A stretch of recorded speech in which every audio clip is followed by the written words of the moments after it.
Hello and welcome to episode 44 of Missed Mando, Ontario's source for the latest in the disc golf world. I'm your host, Robbie Holden, joined by my friend and co-host, Galen Naidu Harris, back on the pod. It is so good to see you, Galen. How are you doing? What you been up to since our last episode together? A lot. Whatever you want to cover. Hell yeah, brother. It is great to be back.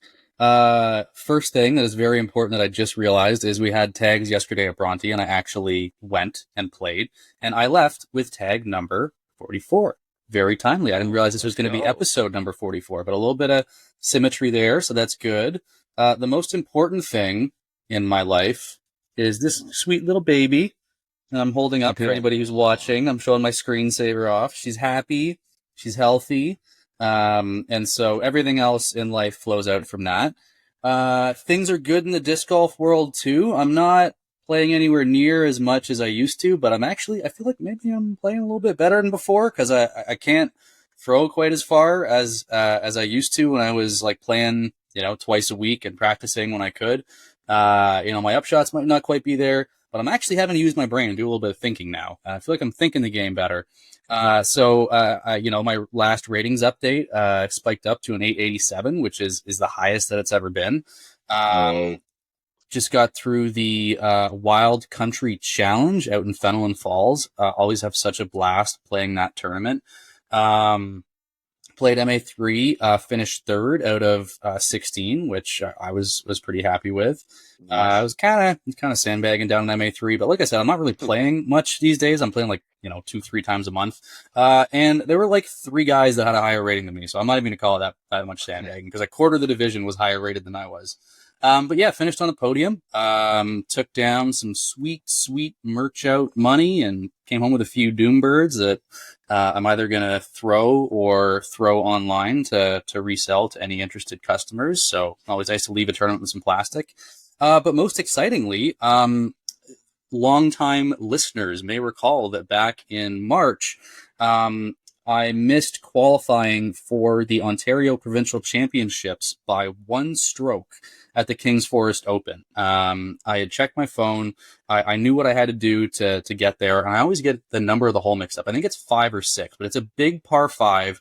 You first throw across a river, then you throw another upshot, typically to the edge of 5, to the edge of just like a little golf pond.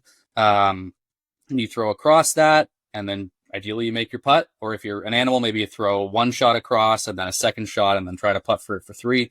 But if you're a normal human like me, you try to get once across the river, twice to the edge, 3rd across and 4th in. And I was at the edge and I checked and I knew all I had to do was get my disc across and make the putt. That was it. And I lined up my backhand with my Berg. I threw it, what I thought was just absolutely perfect out of my hand. And I can't recall now if I caught the one branch or if I hit the bottom of the basket or if I hit the stump the basket is on, but it felt perfect out of my hand, hit something, rolled all the way back down the hill and into the water.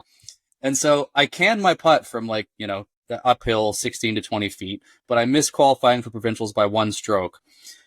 Lo and behold, I just found out a few days ago that through luck of the draw, it wasn't like I was deputized or anything, but we had a random number generator, those of us that were members of the King's Forest Disc Golf Club, and I'm going to be representing Kings at Provincials. I got our club's spot, so I'm feeling like I'm ready for a little bit of redemption here, that I can go and rep Kings at Provincials in a month and a bit. So might have to try to get out the course a little bit more, get some more practice, so I don't know, embarrass myself. But yeah, man, everything is fantastic. Life is really, really good. How about you? What have you been up to for our listeners since the last episode? And then later I'll bug you to hear how the hell you've been since we've talked, because it's not as often as it used to be. Definitely not as often as it used to be or should be. I miss you, buddy. But things have been good since the last show. I played in the Sandy Hollow Open, one of my favorite tournaments. We'll get into it a little bit later, but it's one of my favorite tournaments because it's a amateur only tournament.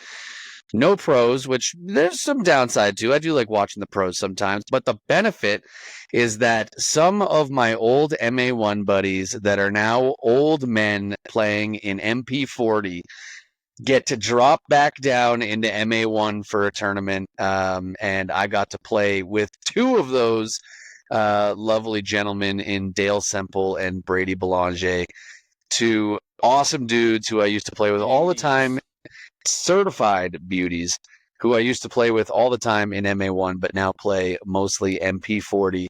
But they were back in the MA1 field. I got to play with Dale in both rounds as we both made it onto the lead card for final round.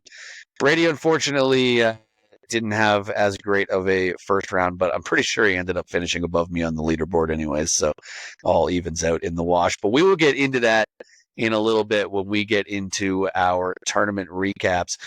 But in the meantime, let's keep this thing chugging. Now that Galen's back on the show, I got to bring back my old catchphrase that I feel like I used to say literally every single episode, and now it's probably been a good while, but it's good to have it back. So let's keep it chugging. We've got a lot to get to in this show, but first, we are going to send it over to our feature interview for this episode, and we are beyond excited to welcome on five-time PDGA World Champion Elaine King onto the show for a great chat as she gets ready to compete in Canadian Nationals coming up in just over a week. And we will be right back with Elaine on Missed Mando. Our next guest hardly needs an introduction, but of course, she deserves the full Missed Mando treatment. She joined the PDGA in 1985, playing in FPO right away in notable tournaments like the Toronto Flying Disc Open, the Canadian Open, and the World Championships in her first year. She got her first win the next year at the second Flats Classic, which I actually just played in, I think, the 39th Flats Classic, which is crazy to think about, in St. Thomas, Ontario. And through the end of 1990, she had racked up 24 wins. 1991 was when she showed just how dominant she can be, winning all 12 of the tournaments she played that year, including her first two A-tier wins, her first Ontario provincial title, and most notably, she won her first of 4 straight World Championship titles, becoming the first and only Canadian to win a world title. Since then, she's had so many accomplishments that even a shortened recap was going to take us a little while. She's won 323 total tournaments, which is the third most in PDGA history, including her 5th FPO World Championship, tied for the most ever, 2 USW DGC titles, 4 Masters World Championships, 4 Tim Selinsky Championships, and 2 Masters USW DGC Championships for a whopping total of 17 career major titles. She's also a 4-time Canadian national champion, 9-time Ontario provincial champion, 2-time winner on the national tour, and in 1997, she was inducted into the World Disc Golf Hall of Fame. It is a pleasure to welcome to the Missed Mando podcast a true legend of our sport, Elaine King. Elaine, thanks so much for joining us tonight. Well, thank you for that wonderful introduction, Robbie. Really appreciate it. I absolutely had to bring out the big guns when we are having someone with the resume like that. I mean, just typing out that intro was quite impressive to read through all of that. But we are obviously going to get into some of that as we go. But as we like to do with our first-time guests, let's take things back to the start of your disc golf journey. I mentioned in the intro, you joined the PDGA in 1985. And looking through PDGA archives, by the start of 1985, there had only ever been 6 PDGA sanctioned tournaments in all of Canada at that point. Plus, there wasn't the luxury of the internet to discover the sport like there is now. So tell us a bit about your original introduction to the sport. Were you hooked right away? Who got you into it? The whole spiel. I was not hooked right away. So the way I discovered disc golf is I had just married my husband, Eric Vandenberg, and we were living in downtown Toronto. And, Eric liked to play Frisbee, which to him was throw and catch, trick throws, trick catches. And he knew there was a tournament on the Toronto Island every year. And there was usually, a 30-second blurb on City TV News afterwards. But he never knew when it was going to be held.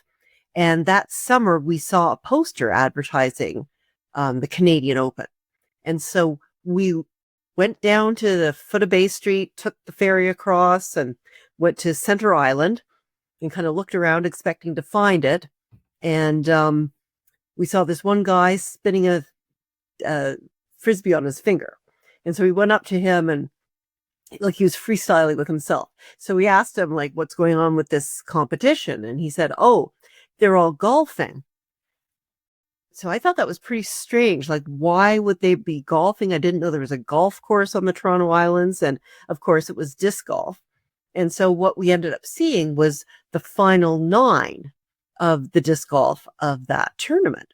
So right away, my husband, Eric, was excited by the sport, because it was a sport you could play solo, you could play it with friends, but you didn't need to play it with someone of equal ability. Whereas when you're doing freestyling, you really need to have someone of comparable ability for it to be any good. So the very next weekend, we went out with our 110-gram model frisbees and started playing this course. Now, at the time, golf discs as we know them today were just being invented, and the eagle or arrow from Innova came out that year, but it didn't really make its way to Toronto until about September. So we were playing with Midnight Flyers, which are kind of like ultimate discs. And I did not have a good relationship with that Midnight Flyer. My fingers are kind of short, so it was hard for me to get my fingers around that really deep rim and to be able to throw it. And certainly I think if I hadn't gotten my hands on an arrow a couple months later, I probably would have stopped playing. But being a beveled edge disc, I could get my fingers around the rim. And of course, it has all the design and weighting that makes the disc go farther. So it started being more fun at that point. There's so many things about what the game must have been like back then that are so intriguing to me. I'm glad that you took it to discs, because I was very intrigued about what the disc scene was like at the time. Something else we were curious about is there's just so much infrastructure around the game now. It's so easy to track tournaments using your PDGA page, to know when to register them with the online community, websites, like Disc Golf Scene. You don't have to wander down to, the island and see a poster and hope that you get there on the right day. So I'm just curious, back then, how did you go about discovering the tournaments such as they were? I mean, we heard there were only 6 up until 1985, apparently, but the tournaments that were out there, how did you learn about them? And how did you what was the community like at that time as far as learning where people were playing, what they were doing, and how they were getting better? Well, your major source of information of when tournaments were happening was someone would print up a flyer, get a stapler, and kind of post it up on the signboard at the course. And they'd have a buddy, oh, you live over there, here, take some flyers, put them up at your course. Oh, you're traveling to St. Thomas, can you take some flyers and put it up at their course? Then people took these flyers, folded them into 3, put them in an envelope, sealed it, wrote an address on, put a stamp on, and put it in the mail. So for big tournaments, like if you got on the mailing list, you would get mailed a flyer that announcing the tournament. As you say, there was no internet, so we used these ancient methods of sharing information. You had various disc golf magazines. Disc Golfer from the PDGA was a magazine that came out, I think, 4 times a year at that point, and that would have a list of tournaments. And so it would have the date, the tournament name, the city, the TD name, and the phone number. And so you'd phone the TD if you were maybe interested in getting into the tournament and have the TD register you. And for tournament registration, you would either show up on the morning of and give your money in cash, or for the bigger tournaments, you might have to mail in a check. Unheard of in these in the year of our Lord 2025, I know. And I guess the last component about that I'm kind of curious about is the tracking. I mean, for me anyways, part of the fun, or at least, something that I'm fastidious about, is trying to like track round ratings, scores on different courses, how I'm performing, what the field looks like. Was that something that you tracked manually? Was it not maybe something that was so interesting to you? Was there any information repository that you could look back on to see those results and reflect back on them and track your success? So, one of the things that you said is there was only 6 sanctioned Canadian tournaments before 1985. Well, there were more, but the records are lost because it was a tournament director's responsibility once the tournament was done to fill out forms saying, how many entrants there were, what their scores were for each round. And I mean, people often did it by hand. Eventually some people had a computer and could print something out from maybe Excel, but a lot of this was just done by hand. And then the tournament director needed to mail this into the PDGA. And as you can imagine, not all tournament directors ended up mailing in the paperwork afterwards. Especially in the early days, you had tournament directors who may not have been as organized as people are today. So many records were lost. My husband and I have kept track of the tournaments we've gone to, and there's, a couple dozen missing from the records just because the tournament director never handled it in, or it got lost in the mail, or, with the various handovers from various PDGA administrators who were working out of their houses for, the first 20 years or so of the PDGA. Records might have been lost. They might not have been entered in properly. We did have computer systems from very early on, but, as you can imagine, we'd have to take the data and transfer it from system to system to system.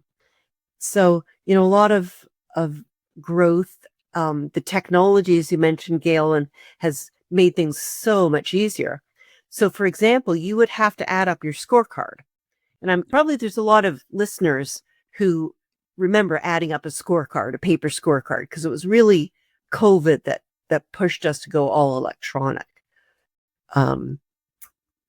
So yeah, a whole lot has changed with tournament registration, information, tracking. There were no round ratings. Ratings were something that were introduced, I think it was in the 2000s, probably. Yeah, I hope you'll forgive. Oh, sorry, Elaine, go ahead.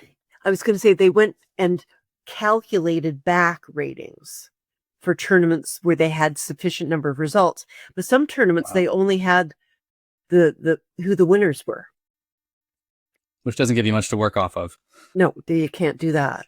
Yeah, I was going to say, I hope you'll forgive us. Unfortunately, Robbie and I were still twinkles in our parents' eyes in 1985. So we're relying on the internet and the records such as they are now. But that's so fascinating. Thank you so much for enlightening us. One other thing I wanted to mention is, Robbie, you mentioned how I started playing FPO right away. So let me talk about divisions back then.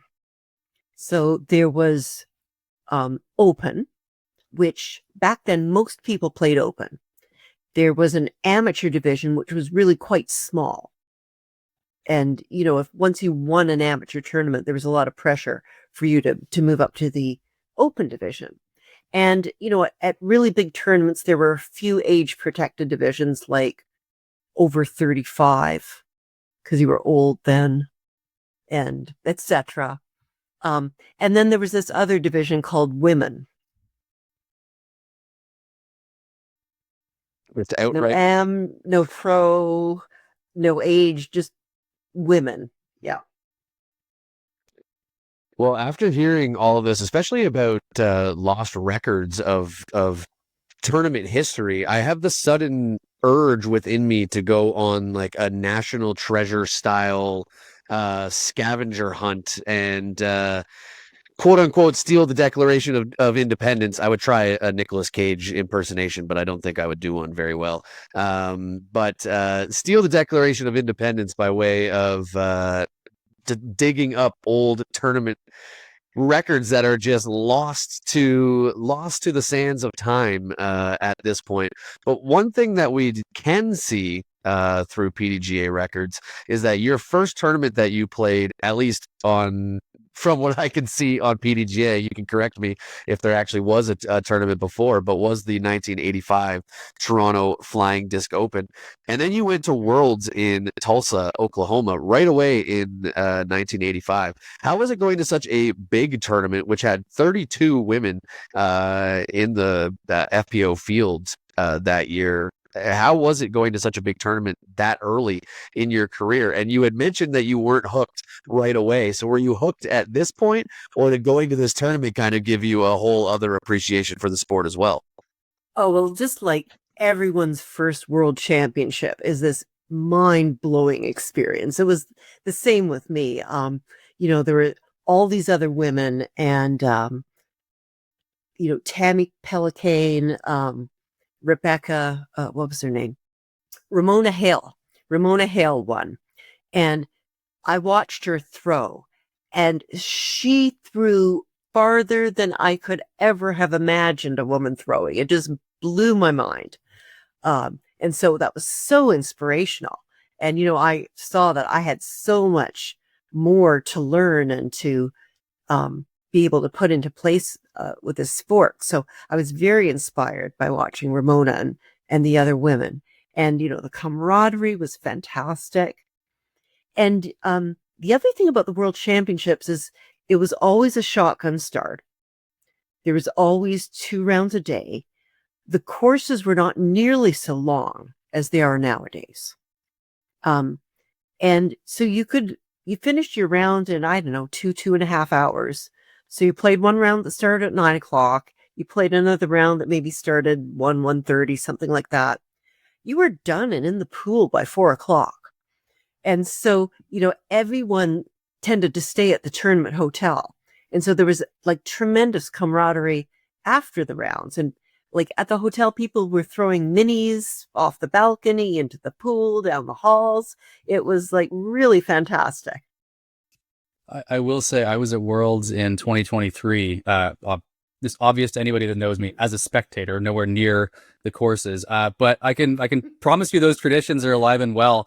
I saw, I think it was Kyle Klein, like sprinting through a massive group of hundreds of people to catch a Frisbee somebody threw off of a roof. Like there are people doing like flips and freestyling and all kinds of crazy stuff. So hopefully they're carrying that fire well enough for you. But so we started back at the beginning for you, but let's bring things a little bit closer to the present here. I want to talk about your 300th win, which you took down in 2021, the first person ever to reach that mark, and absolutely insane and incredible achievement.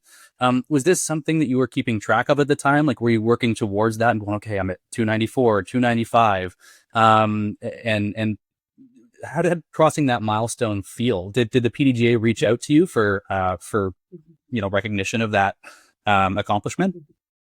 So I was completely and blissfully unaware that I had won so many tournaments. I just completely not on my radar. I don't think I ever looked at the blurb about how many tournaments you've played, how many you've won. I was always looking at other things.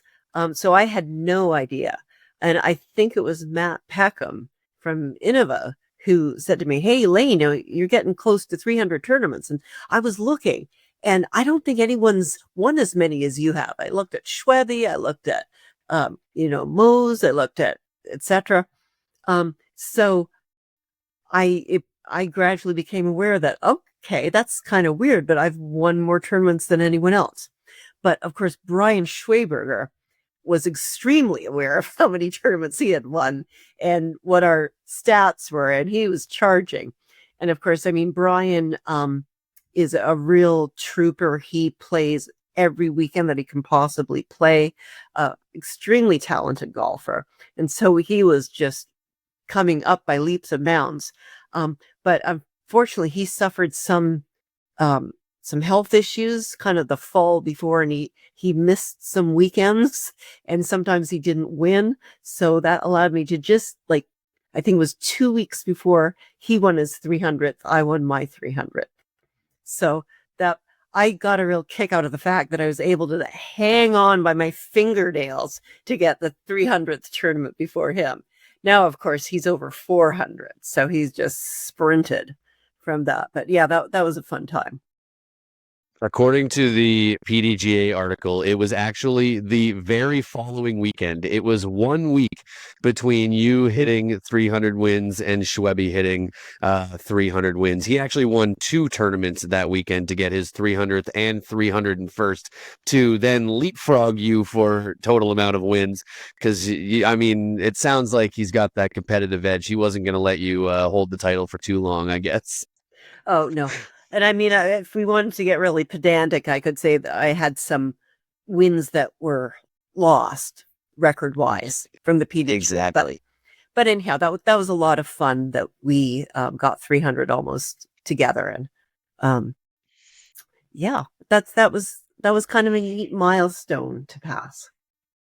It is a truly incredible achievement. As somebody that only even played my first tournament in 2018, I had been playing for, I think, about 11 years at that point, but I had no idea about it being like tournaments and whatnot. So I haven't even played in 100 tournaments yet. To think about winning over 300 is something that my brain can't even compute. But speaking of wins, in 2024, you won both Masters Worlds and the Tim Selinsky U.S. Masters Championship, both in FP 55. When you're looking at events to play, especially at majors, how do you go about deciding which division you want to play? You've now played FP 40, 50, 55, and you're still competing and winning in FPO as well. So how do you decide which way to go? Oh, yeah. It's once you get to 39, everyone struggles with this question of which division do I play in. And I mean, division size has a lot to do with it. So the FP40 division, for many, many years, it was a very small division. And, I wasn't really interested in playing FP40 because I would rather stay in FPO, play with different people on different rounds, get to know different people and, really test my mettle. But sometimes I played FP40. I know there were some years where I had issues with tendonitis, and I knew I wasn't playing my best, and I couldn't give it a good run in FPO, so I thought I'd see what I could do in FP40.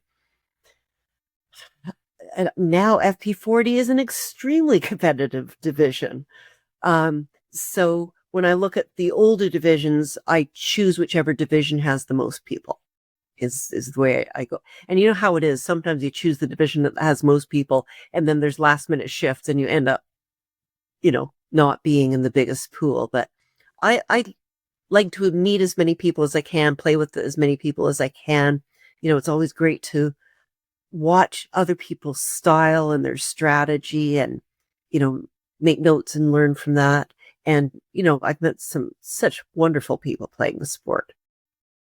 Yeah, that's exactly what I was going to follow up and ask, is whether it was a desire to meet new people, to play with new players, to learn things. But I totally agree that the best part of disc golf is the community. And I'm always looking for an opportunity to, sometimes you want to play with your friends who you've enjoyed playing with a ton, but I like meeting new people. And I think it's the best part of the sport is you get to spend, 3 or 4 hours or a weekend with somebody you would perhaps never have met otherwise and form sometimes these enduring lifelong friendships. So I love that.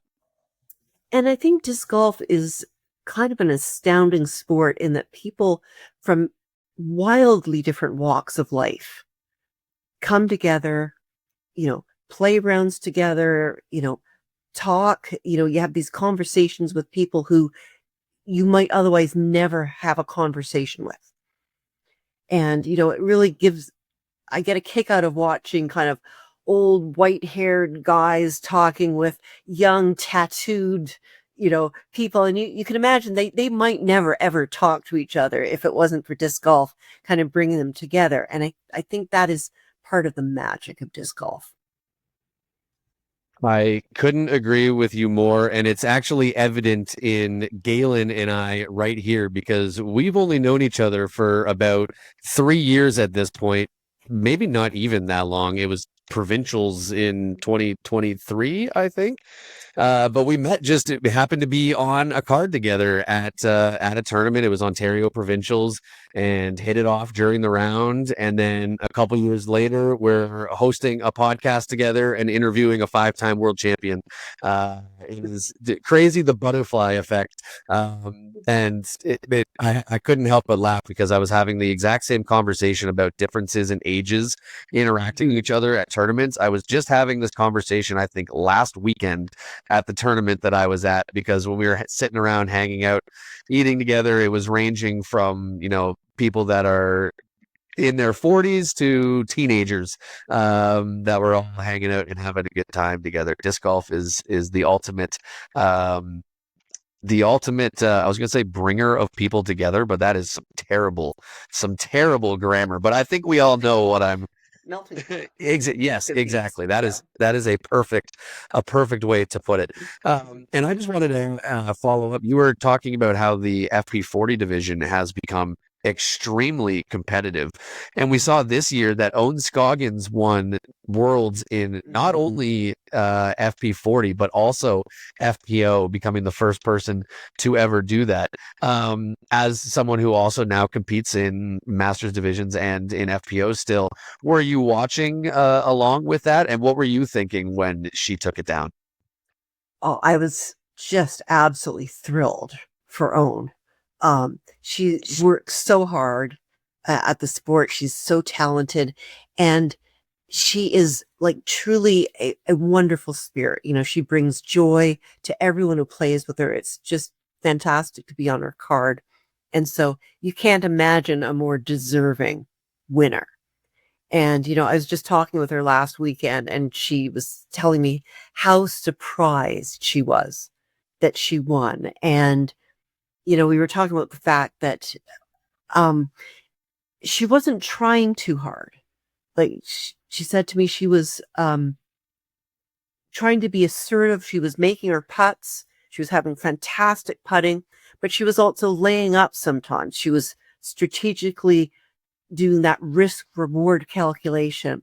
And I think that's very hard for many players to really understand what risk and reward is, because it gets confused with knowing what your abilities are and your desire to produce that shot.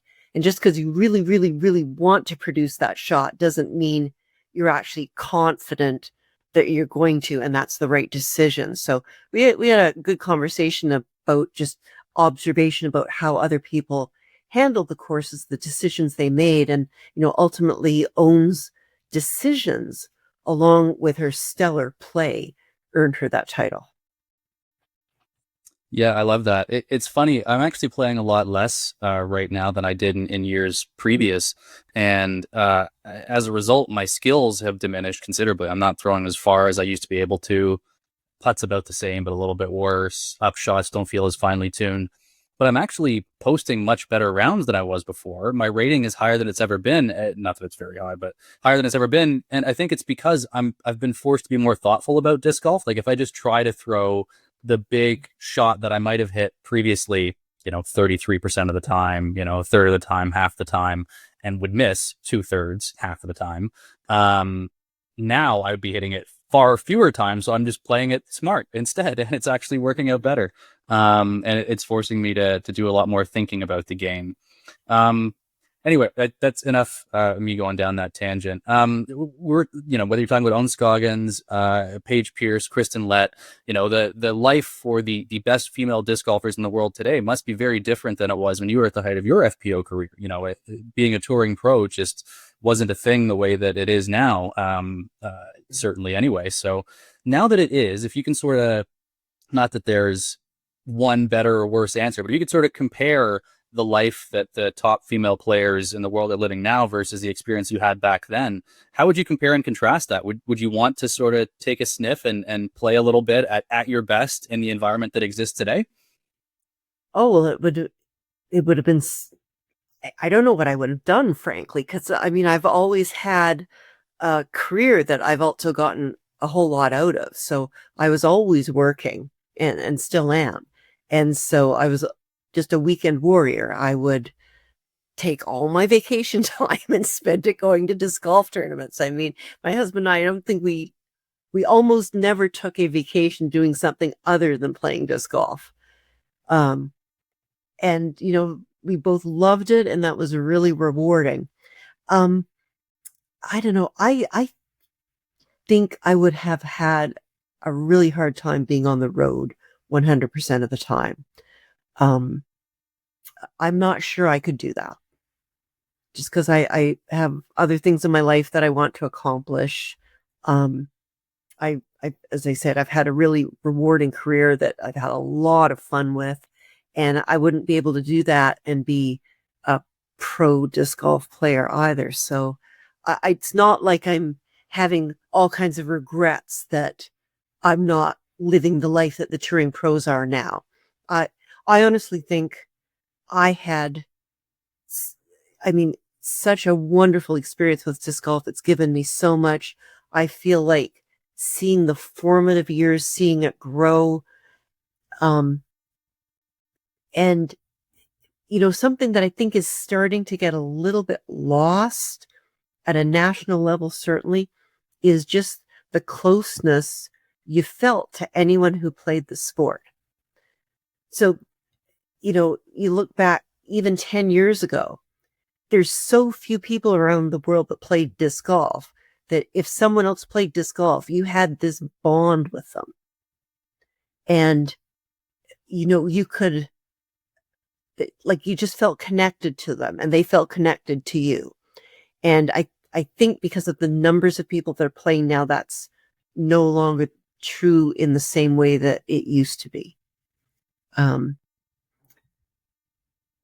So I feel like I really did experience some of the very, very, very best days of disc golf, although I didn't experience the monetary rewards that people are getting now. I'm trying to think of the correct Harry Potter metaphor here, if it's the room of requirement or the mirror of Erised, but it feels like disc golf was exactly what you needed it to be in your life. Mm-hmm. And I would imagine that disc golf would also feel that you were exactly what it needed through that time period as well. One thing I will say is that at least here, and maybe it's a local thing, maybe it's just an amateur thing. It could definitely be a lot different for players that are on the pro tour. But the way that you described the community aspect of meeting a disc golfer and feeling this just like instant connection immediately, no matter, it could be the first thing you find out about someone, and immediately you're like, all right, I need to just hang out with this person for a second and pick their brain because they're a fellow disc golfer. I feel that incredibly well here in Ontario, at least in the amateur division that I get to play in all the time. The majority of the closest friends in my life I've met in the last 2 to 3 years through disc golf. Mm-hmm. And it's such a small fraction of the time that I've been alive, and yet it has resulted in so many important people to me. And I'm always just, I'm always overwhelmed with like a feeling of gratitude for just the community of disc golf. Or maybe it's just a Canadian thing, you know. Maybe it's just there's something extra in the water up here in Canada that makes it that extra special and keeps that feeling going. Maybe. And it could be just a factor of if it is a sport that is less popular and less played in your area, then you feel more connected to the few people who play it. It's true. And even though it is grown immensely, even from the time when I played my first round back in 2007, the amount of courses, the amount of players in Ontario has grown immensely.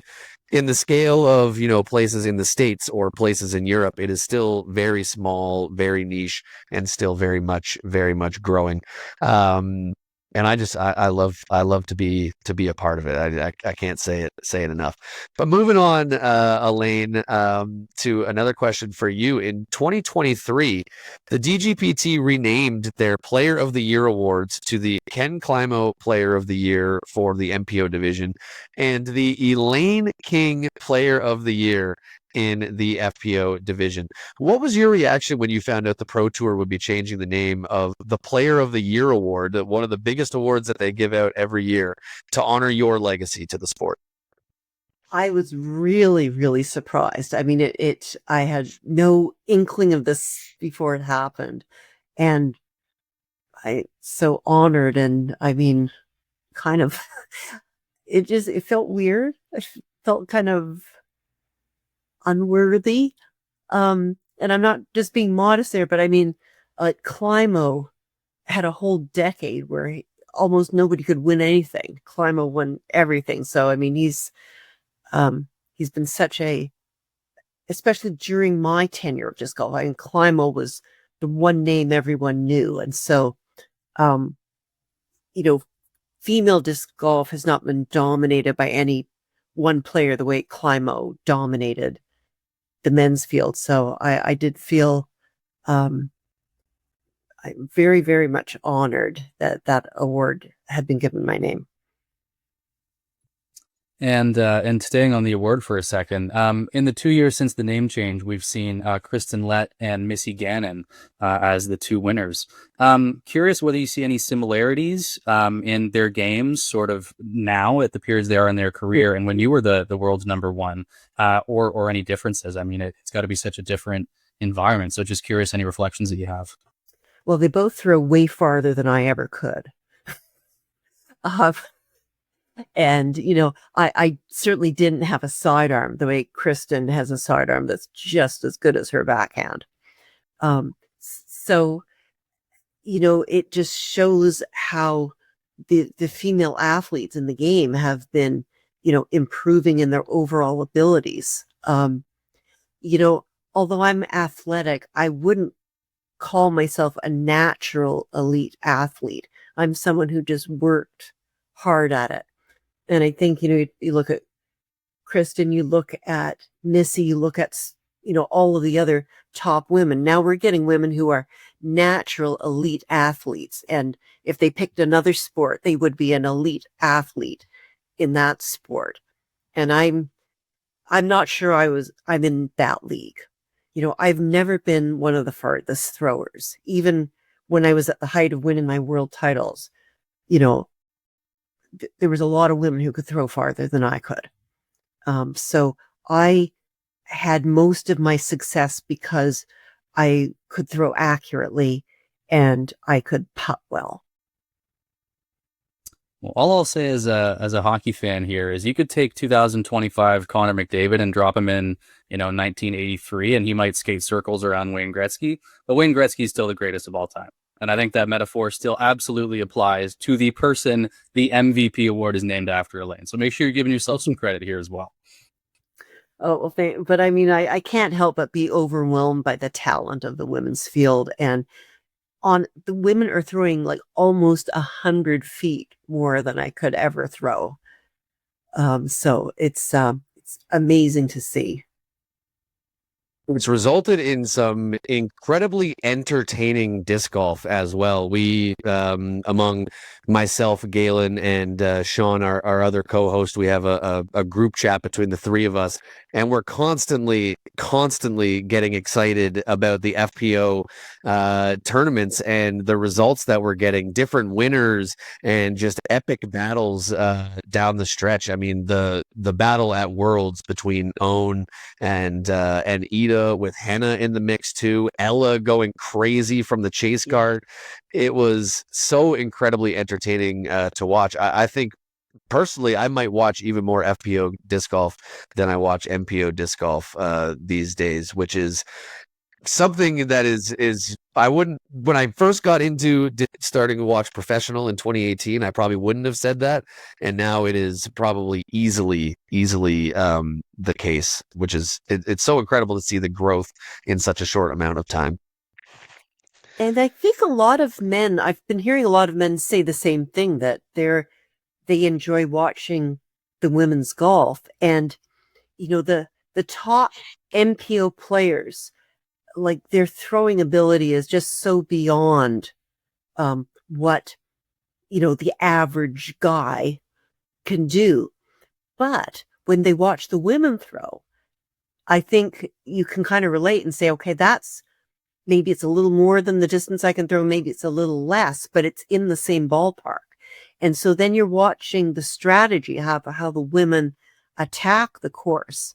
And there's definitely different strategies for the way women and men play. Like the men tend to muscle things through, and the women tend to say, what's my shortest distance between 2 points? And can I get it through that gap, rather than I'll just throw up and around it. So it makes for some really interesting strategic golf to watch. I couldn't agree more. And it's been to the 2025 season so far on the Disc Golf Pro Tour has been electric in the FPO field. I really have no idea who's going to win the Elaine King Player of the Year award at the end of the year. It's going to be a tight battle to see who wins it. But moving on a little bit, Elaine, to something that is upcoming. You will be at the Canadian National Championships this year and will be hosting a can't miss clinic. Do you do a lot of coaching throughout the year? And what can participants look forward to at the clinic? Okay. Well, at the clinic, my goal is always that every participant will leave that clinic with some new skills, some new mastery, some greater confidence, something to work on. Like they'll really walk away with something tangible. And Darren kindly opened the registration to women first so that, women could get a chance. So we've got, the majority of women, and kind of looking at who's there and their current rating. They're women who are still in the process of building their skills. So I love working with players who are just kind of at that point where they've got some basic skills, but they haven't honed them, and they need those critical tips to take it from something that's functional to something that is a superior skill. So I've learned a lot while I've been teaching about how to explain what the mechanics are, and indeed even giving me a different perspective on what the proper mechanical form is. And as I try to explain it and show it, it makes me double think. And I've been kind of applying that in my own game, and it's helped me criticize. Like when I do a shot and it didn't feel right and it went the wrong way, it's like, what did I just do? And I can kind of identify, I didn't really pull the cord. I rounded, or I didn't shift my weight properly, or my timing of shifting my weight was incorrect. So there's a lot of points like that. Very briefly, what I've learned from most players is they're very comfortable with the concept of shifting their weight from the back foot to the front foot. They are incredibly uncomfortable with shifting their weight forward, such that you need to step through your lie. When you do a full out drive, you are off balance for the entire time because your center of gravity keeps moving. And at the moment you throw, your center of gravity continues moving. So you are off balance by the time you release the disc. And so it feels wrong to people. Of course it feels wrong because you feel like you're about to fall over, because you actually are about to fall over. And that's why you have to take the step through. But it's a terrible feeling, especially to people who've played other sports where keeping on balance is important. Think about shooting basketball. Think even about baseball, where you twist, but your center of gravity stays put. Same thing with hockey. You take a slap shot. You twist, but your center of gravity stays put. Well, disc golf, your center of gravity keeps moving on a drive. So that's a key concept there to help people get that horrible feeling of I'm about to fall over, I'm out of control as they're releasing. But that's what gives you that extra distance on your drive. So there's a little tidbit. Well, you've already intuited our next question, and so I think we've got one of the answers already. But we were going to ask you, for players that are not going to be able to attend the clinic this year, if you could give us a tip for a beginner, a tip for an intermediate player, and a tip for an advanced player. So I'm guessing that's probably going to be the beginner, though you could make an argument for the intermediate. But curious what some tips are for people at different skill levels. And you can't always say, oh, that all advanced players have this gap, all, intermediate players have this gap, because everybody is different. I do find for the beginners that almost everyone has to really learn this concept of keeping the momentum going. Another tip is you need to be comfortable with different types of putt. So stagger stance putt, straddle putt, you need to work until you're equally comfortable with both putts. Putts that with a little bit of hyzer angle, putts with a little bit of anhyzer angle, dead flat putts, lofty putts. Putting is really interesting. It's, of course, putt for dough, and putting can correct a multitude of slight errors you make on your drive or approach shot. You can save it by a putt.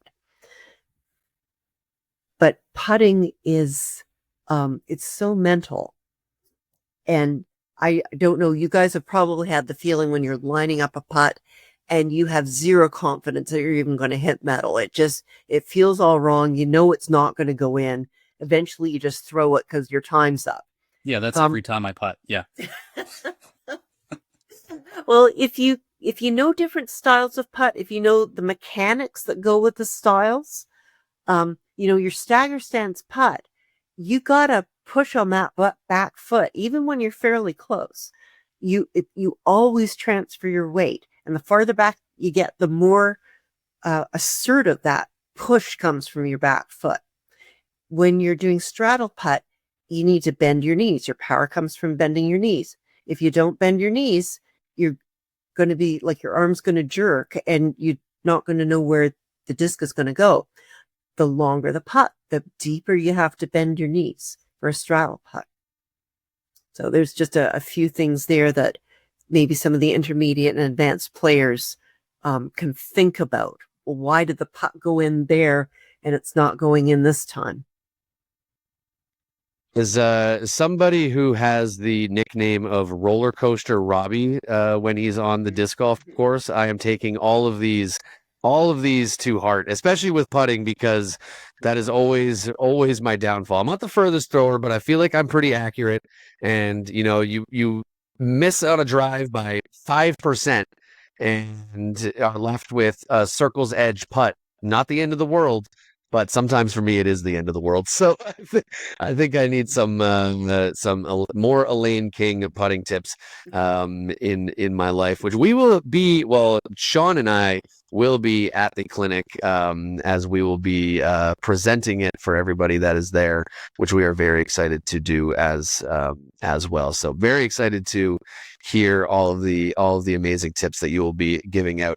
But you will also be playing at Nationals, Elaine. This is your first tournament in Canada since 2018, your first Canadian Nationals in 10 years, which you won the last time you were here as well in FPO. And it is your first tournament in Ontario since the Toronto Island Maple Leaf in 2011, which you have won numerous times. You're actually third all time for wins at tournaments in Ontario. Thanks, Stat Mando, for that lovely stat. And with by far the highest winning percentage of anybody on that list, a whopping 75% wins in tournaments you've played in Ontario. Does it bring any extra excitement for you to be back competing not only in Canada again, but in your home province where you not only started playing disc golf, but also have had so much success? Oh, absolutely. Well, right now I'm sitting in my father's basement, so it's nice to be able to see some family. So, most of my family and my husband's immediate family are in the Toronto area. And so, we're combining this tournament with seeing family, seeing some friends. Yeah, I can't believe it's been so long. But COVID just sort of, there was life before COVID and there's life after COVID. I moved down to the States because of work, and we suddenly moved to like one of the centers of the universe of disc golf. Tons and tons and tons of courses in North Carolina. And so, the first number of years, you're just trying to get around to all these new courses. And then, the times we've come to Toronto have unfortunately been a lot about taking care of aging parents, etc., and, not times to play tournaments. So it's going to be quite a luxury actually to be up here visiting family, but be able to pack in a wonderful tournament to boot. I'm always waiting for someone to make fun of me of my pronunciation. A boot. I always have like a particular soft spot for when people do the stereotypical Canadian accent, even if they're doing it in a way to like make fun of me, like if it's like someone I meet that's American or something and they do it to make fun of me. I still hold like there's some pride in me there for those unique pronunciations. And just as a quick little follow-up, I actually didn't write this down, but just kind of thought about it as I was reading that out. The last time that you had come to Canadian Nationals in 2015, you won it in FPO. You were also the last Canadian woman until last year to actually win the Canadian national title. It had been won by Americans for a long time until Sophia Dunica was able to win it last year. I'm just curious how much you've still keep up with like the Pro Tour, how much you know about Sophia or other top Canadian women. We have so many now that are extremely talented, and sort of your thoughts on like the status of pro women in Canada from what you've had your eyes on. Yeah, well, of course, Chantal Padinsky is, for several years now has really been making her mark on the Disc Golf Pro Tour, and I've had the opportunity to meet her, and so she's a wonderful, Canadian icon on the Pro Tour, and I'm really anxious to meet more Canadian women. I met a few last weekend. I was at the CCR Open in Lansing, Michigan, so just across the border, not too far. So there's a lot of Canadians there. Yeah, I wish there were so many pro women when I was playing in Canada, and it's fantastic to see that women's golf is really continuing to grow everywhere.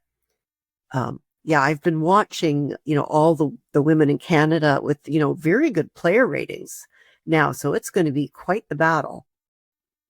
Yeah. Is it really?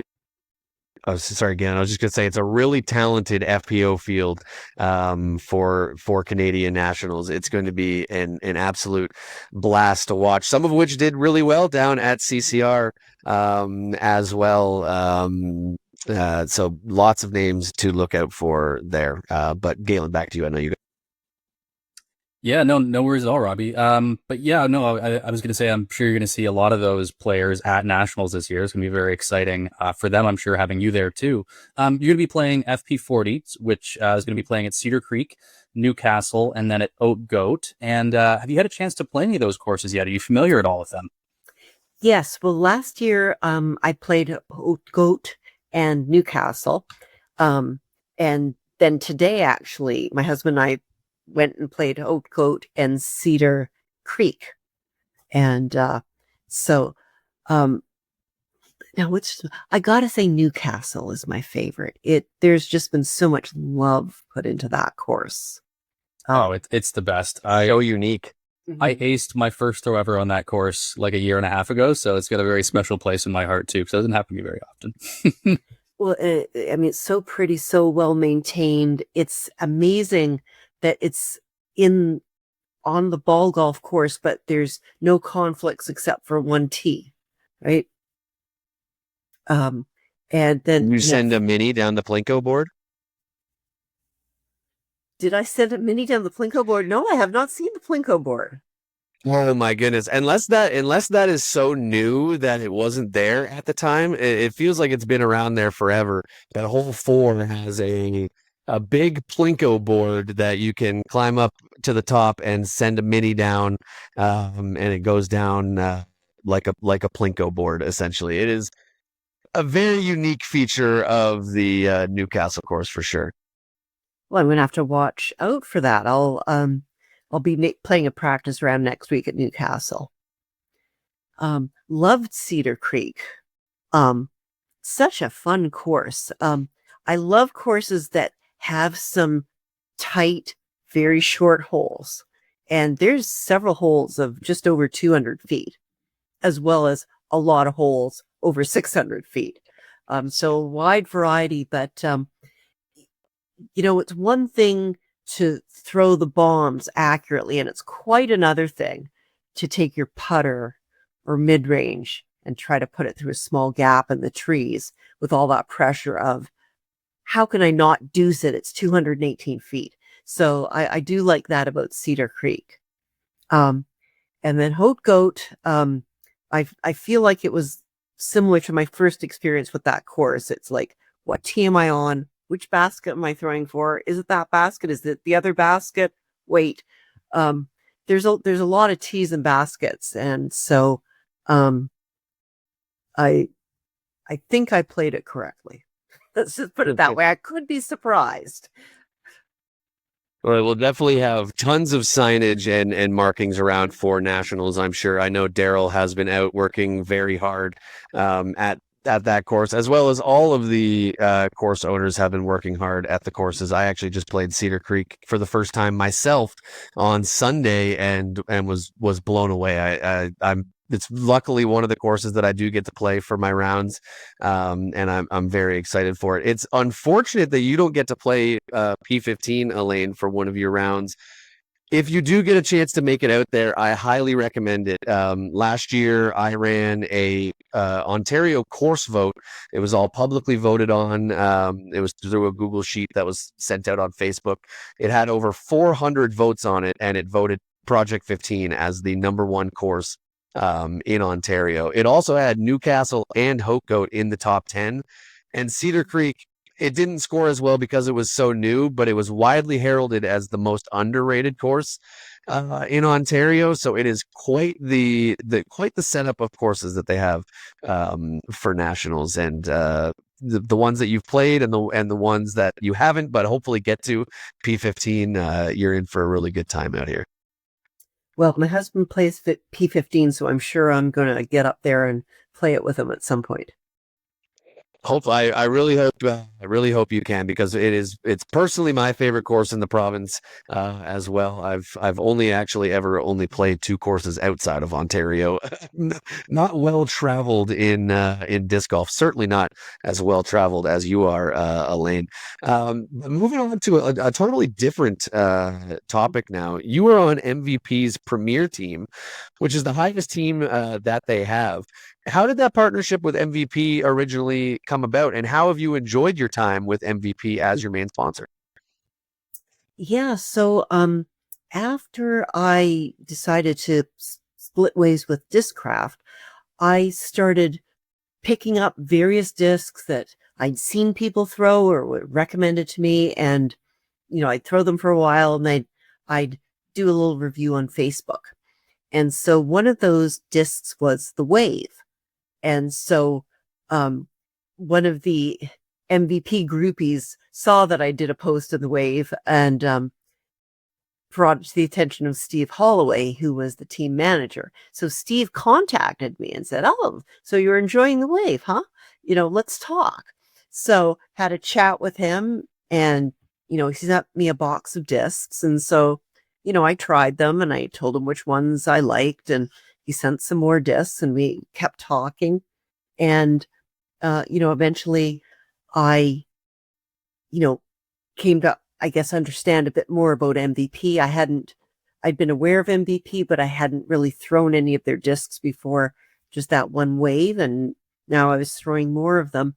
And I was so excited to understand the science behind it and to understand that they were naming their discs, scientific names. So that really appealed to me because I'm a scientist. I'm a PhD chemist. So that was just sort of like the final clincher for, okay, I got to be associated with MVP. And so I got my very first signature disc from MVP, which is the Fission Photon. And so that's been a very popular disc. And then eventually I got the reactor, see, I'm blanking now, the glow in the dark reactor. Yeah, and I absolutely love the lead with the waves or being a disc that caught your eye, because that remains probably my favorite driver to this day. I don't have any in my bag right now, but just because I lost both of them earlier this year. But to date, my furthest forehand and backhand thrown with like 150 some odd gram plasma weight. I love that disc. But yeah, whether it's the Eclipse reactors, the photons, I mean, I could see how you could fall in love with a lot of the discs that are in MVP's lineup. And to that end, curious, what are your go-to or most used bags in your disc? In Elaine King's 2025 bag, and how has that changed over the years since you linked up with MVP, or even if you want to go further back? Well, definitely the fission photons, and I'm still throwing the old ones before they were made in-house. And so that's a really reliable driver when I'm kind of out in the open. But in the woods, I throw the Vanish. Just absolutely love it. It's an 11 speed. It's got just kind of a nice small rim. You beat it in a little bit. It's a really straight flyer. What else? I'm throwing the Hex as an approach shot, and the Electron Atom as a putter, and the approach or Neutron Atom as an approach disc, the approach putter. So those are the main ones. I've recently fallen in love with the Uplink. I don't know why I didn't start throwing it when it first came out. I remember throwing it, not thinking it was anything special. And then just last year, I was looking at the lineup and I thought, I should love the Uplink. Why don't I love the Uplink? Let me try it again. And I must have had a bad period when I originally found it, or maybe I had one of these discs that was super overstable for some reason, but I'm using the Uplink a ton for just a nice controlled turnover shot. Another member of Team Uplink. Let's go, Elaine.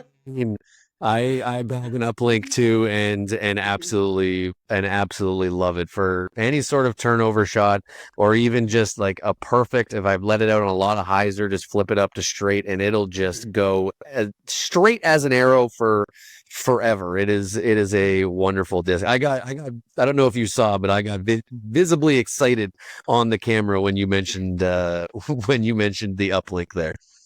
And I have to mention the Relay too. That's another disc I loved. Just a nice, reliable, straight flyer. The I bag a lot of MVP as well, and the game changer for me of late has been the Trail. I cannot get enough of the Trail. It just seems to be the perfect disc for my arm speed and what I want it to do. It gets used so often, and until recently I had actually lost them until I got a little bit of merch credit at a tournament recently and went and bought as many Trails as I possibly could. Just all of the merch money right onto Trails.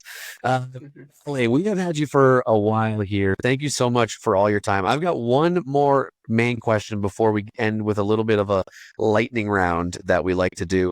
And I can't remember if this is the first time I had ever heard about or discovered your name, but it at least now is anytime I need to introduce somebody to who you are, it is immediately the YouTube video that I pull up. And there are two different ones I'm realizing, one with 23,000 views and one with 16,000 views, but it's the same video. And it's Elaine King almost hits Juliana Korver at the 2003 World Championships. And according to the video, an 850-foot hole that you teed off on a par 4, obviously, for that distance. And the group ahead of you hadn't quite finished putting out yet, and you smoked it right off the top of the basket. I'm just wondering if you remember that moment at all. You let out a pretty big celebration in the video afterwards, which I always get a kick out of. So I'm just curious of like your whole memory of that. Oh yeah, I remember that. That's I will remember that shot till the day I die. So the first thing you have to realize is the 850 feet is all downhill. It is down a black diamond ski hill. So it's just all gravity. And I had been practicing that hole and, not ever really having thrown enormous downhill shots. I was using my driver, and of course it was peeling off left. And so some of the guys on the tee were saying, no, when it's that far downhill, you have to throw a mid-range because the driver just gets too much stability and it goes off left. So that was a huge tip. So then I started throwing, mid-ranges and seeing, they actually go a lot farther. They stay straight. They don't want to peel off to the left for a right-hand backhand. And so when it came time for that shot, I had an MRV, which is it's a Discraft disc no longer in production, but pretty similar to a rock. And so it was one that was really beaten up because when you're at that high in altitude, everything wants to hyzer. And I knew I had to put the shot really close to the first rise because it just went so far down after that. So I got the shot off just perfectly. It was just, maybe a foot or two above the rise. And I gave it a little bit of hyzer and it popped up. And then it just went straight. And it was kind of misty. So we're all kind of staring at trying to see this disc that's getting really, really, really tiny. And it's a little bit misty. And then I thought I saw it kind of hyzer off. And then I thought I saw it change direction. It's like, okay, I guess it's hit the ground somewhere there. And we were excited on the tee just because it had gone so far that we could barely see it anymore. I had no idea what was going on down there. And so, it took us, 10, 15 minutes to just walk down the ski hill, and other people had shots, etc. And afterwards, there was a fellow who had a handheld camcorder who caught the whole thing just sort of by accident. He was just filming the previous group putting out. And so I saw that what had happened is, Juliana had her putt in the basket and she was reaching to get it and people screamed at her and she jumped back and my disc hit the front of the cage and it bounced 40, 50 feet away. I couldn't even get a 2 on it. It was a really far putt. I am so happy it hit something. I was talking to a guy a couple days later. He said, I had a shot like yours, but it didn't hit the basket. And it went down almost to the chalet. And he said, it took me 3 shots to throw back up the hill from where I was. So that certainly would have happened to me if it hadn't hit the basket. A fluke for sure, but absolutely memorable shot. Did you ever talk to Juliana about this? What was her perspective? If you did, what happens when you're standing at a basket and somebody hits it from 850 feet out when you're getting your putt? Well, everyone was surprised. What can I say? It must have been coming really fast too. I'm sure it was kind of a terrifying experience when you just heard the whoosh and the basket must have reverberated and yeah, I have to confess that while Robbie was talking about that, I had a towel up and I was okay. Elaine King almost hits you, and I was watching it as you were describing it. You described it absolutely perfectly. 22 years later, not a minutia, not a tiny detail wrong. but also, yeah, the way she just, Juliet just jumps up because the disc just smokes the basket, and she's, whoa. I can imagine it must have been a little fear-inducing, an unexpected basket hit from 850 feet out. Wow. Robbie, was there anything else that you wanted to add there? Sorry. I was just gonna say it's anytime I talk about you, Elaine, or introduce you to somebody in disc golf that isn't familiar with you, I start with 5-time world champion, and the second thing I show them is this video, and the disc absolutely clobbering the basket on the way in, Juliana jumping out of the way, and the immediate cut back to you going crazy on the tee pad. It's cinema is what it is. I'm just surprised the disc survived, to be honest. That's a high-speed impact right there. Anyway, as we have already alluded to, we have taken up so much of your time already, and we are so grateful that you joined us this evening. Before we let you go, we would love to just hit you with a few quick lightning round questions that we ask all of our new guests. Just like quick answer, first thing that pops into your head. Is that all right? We'll see. Okay, Now it got me nervous.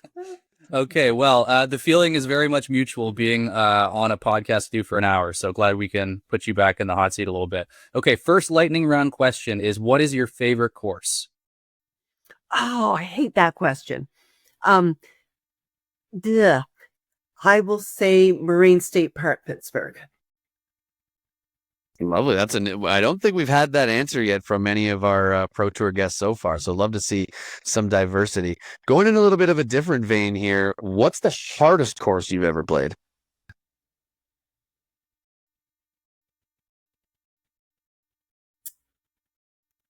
I know this is supposed to be rapid fire and I'm being slow.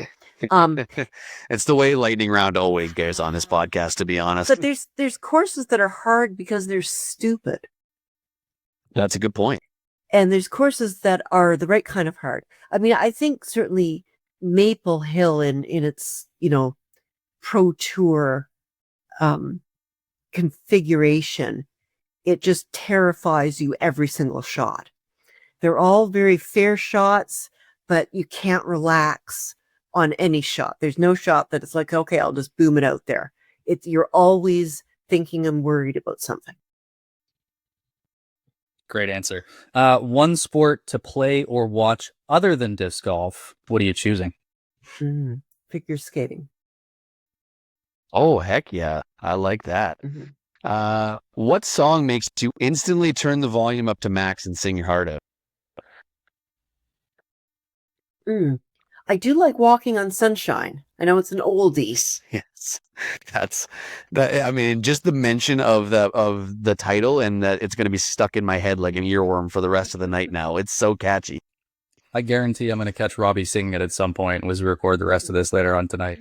And what is your favorite place to stop for food on a road trip? I do like Wendy's. I just had Wendy's for dinner right before we had you on. I think we are all in agreement with Wendy's there. It's one of my favorites. What movie never gets old no matter how many times you watch it, Elaine? Wizard of Oz. Yes. Classic. And last, but certainly not least, if you could have any superpower, what would it be?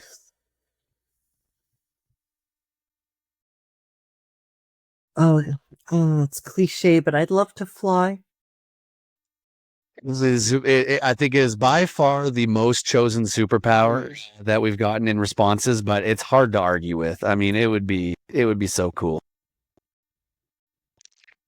Well, Elaine, before we let you go, and once again, thank you so much for all of your time tonight. This has been a true joy. When we started this podcast, if you told us that 44 episodes into this thing, we would be interviewing 5-time world champ and Canadian legend Elaine King, I certainly would have told somebody to pinch me. But before we do let you go, we want to give out the floor to you. If you have any shout outs that you would like to give, sponsors or anything else, the floor is all yours. Oh, thank you for that. Well, I would not have continued with disc golf in the early days if it had not been for my husband, Eric Vandenberg. He was just so in love with the sport, and I figured if I was ever going to see him, I better play. And he's been just like 100% supportive through the entire career. He's cheered me on, and it's just made it wonderful being able to share this love of disc golf with my spouse.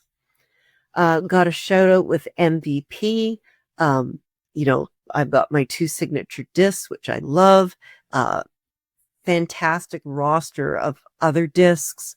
Fun company, science-based company, which I really enjoy. And yeah, I mean, I've got a lot of homies in Toronto that I'm looking forward to seeing this week at the Canadian Championships. And thank you, Robbie, Galen, and also thanks to Sean, although he couldn't be here tonight, for having me on your broadcast. It's been a lot of fun. The fun has been had entirely over here for sure. This has been one of the best episodes that we've had for sure. One of my favorites. It's truly a dream to have you on this podcast, and we're looking forward. At least I am, and I know Sean is. Galen unfortunately won't be there, but we're looking forward to meeting you at the Canadian Championships coming up in. Well, I guess the clinic is a week from today, so Yeah. we will be seeing you exactly 1 week from today out at the course. Elaine, thank you so much once again for joining us. And although I will say it to you in person, I'll say it here as well. Best of luck at the Canadian Championship this year. Thank you so much. Really appreciate being on the podcast. We'll be right back on Missed Mando. Welcome back to Missed Mando. Thank you once again so much to Elaine for coming on and joining us. An incredible interview. I'm running on a high right now after doing that. Such a pleasure to have such an accomplished disc golfer. The resume that I read during her intro was just absolutely insane.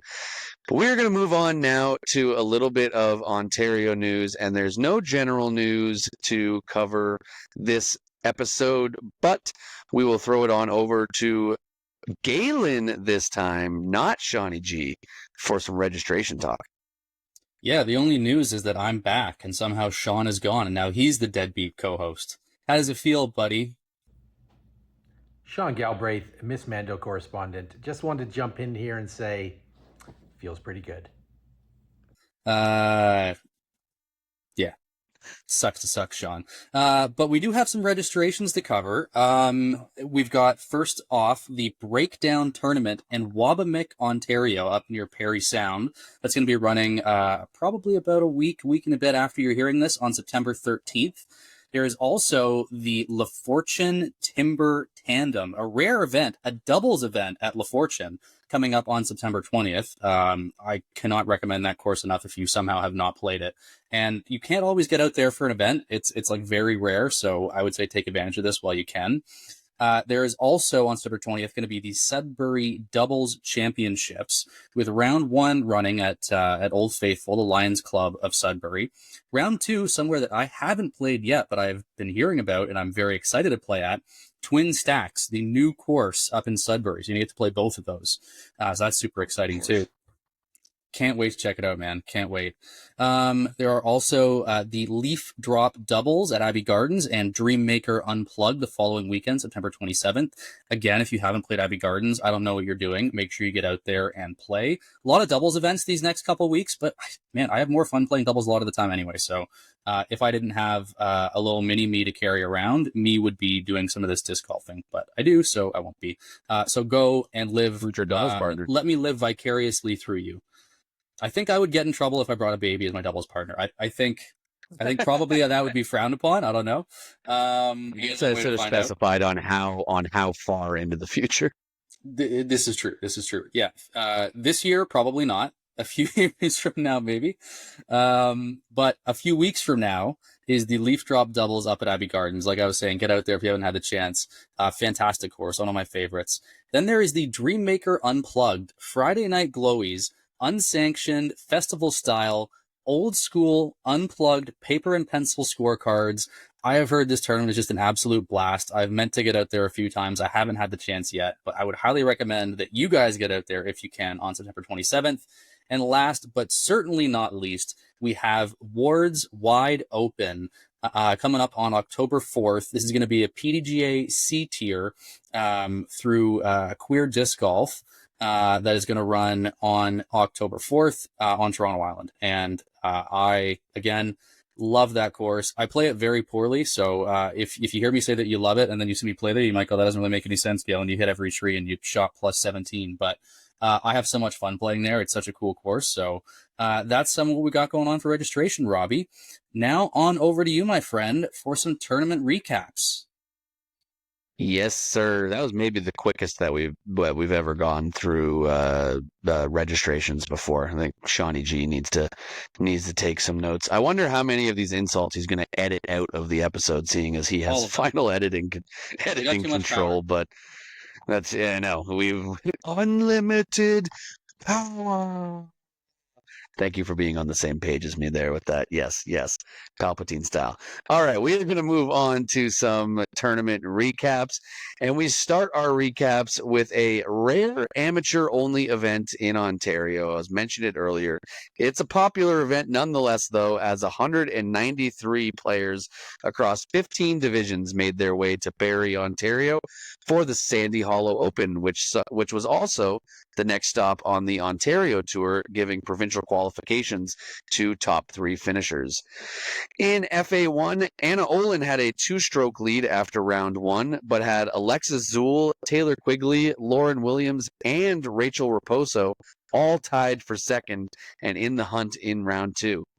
The final round saw a lot of scoring swings throughout the field and also saw Alyssa Saunders shoot up the leaderboard from the third card with a 895 rated +1 to finish at +10 for the event before waiting to see what the lead cards would do. On the chase card, Kimberly Raposo shot the second best round, jumping her sister on the leaderboard and into a tie for the lead with 1 hole to play. Unfortunately, she would bogey the final hole to finish 1 stroke back. When the lead card got to the final hole, Taylor was 1 stroke back, and after taking a par, would finish tied for second, while Anna was tied for the lead, but an unfortunate bogey would drop her down to T2, and in the end, it was Alyssa winning all the way from the third card for her 6th win of the season. Over in MA1, it was a tight battle at the top after the first round, with Graham Drummond holding a 1-stroke lead after a 10-10 rated -10. Lots of 10s in there. Alex Patton was sitting in second after a 1,000 rated -9, and it was Dale Semple and yours truly, myself, sitting in third after 989 rated -8s. During round 2, I started off hot, going -4 in the first 5 holes to grab a share of the lead, but 1 bogey and 7 pars over the next 8 holes would drop me out of the race, and after a total F it full send moment on the second last hole led to a double bogey, I fell down all the way to 8th place. Graham had a hot start, going -2 through the first 3 holes, but 8 straight pars to finish out the wooded first 11 holes left the door open. And after an early bogey for both Dale and Alex, they both took advantage, with Dale getting 4 birdies to sit 1 behind Graham, and Alex getting 6 birdies to take a 2-stroke lead. Things got weird on the 12th hole, with Graham taking a lost disc penalty, which led to a double bogey and playing on his card. I clearly saw it. We got up there and we could not understand how it was missing. Should have been right out in the open for an easy birdie. But instead, he takes a double bogey, and now I lost track of where I was, while Dale and Alex both birdied. Dale collected another 3 birdies to sit at -15 with 2 to play, while Alex got another 2 to get to -16, and Graham stormed back, birdieing the next 6 holes after that double bogey to get to -15 as well. Dale would birdie the second last hole to get to minus 15. Graham would par to stay at minus 15. And Alex would take an unfortunate bogey to fall into a three-way tie at minus 15 with one hole to play. Dale stepped up first and turned his drive over too much, leaving him needing a throw-in for birdie. Then Graham stepped up and almost hit a walk-off ace with a spiking forehand on the 418-foot hole. Crazy shot to watch live. And it stuck in the bullseye to leave him with a tap-in. Alex responded with a solid drive, but was left with about 40-foot, a 40-foot putt to send it into a playoff. And he hit the top of the band, giving Graham the wild ride win, while Dale and Alex finished tied for second. Galen, let's throw it over to you for some of your thoughts and whatnot that you might have for the Sandy Hollow Open. What a roller coaster, man. Oh my goodness. That's crazy. That must have been insane to watch live for you. For this tournament, I think I'm just going to fill in for Sean. I'm just going to pinch hit and run through our close divisions and some aces. And I'm going to refer to Sean's exact phrasing here at the start of the notes here. It says 11 fucking aces. It's absolutely insane.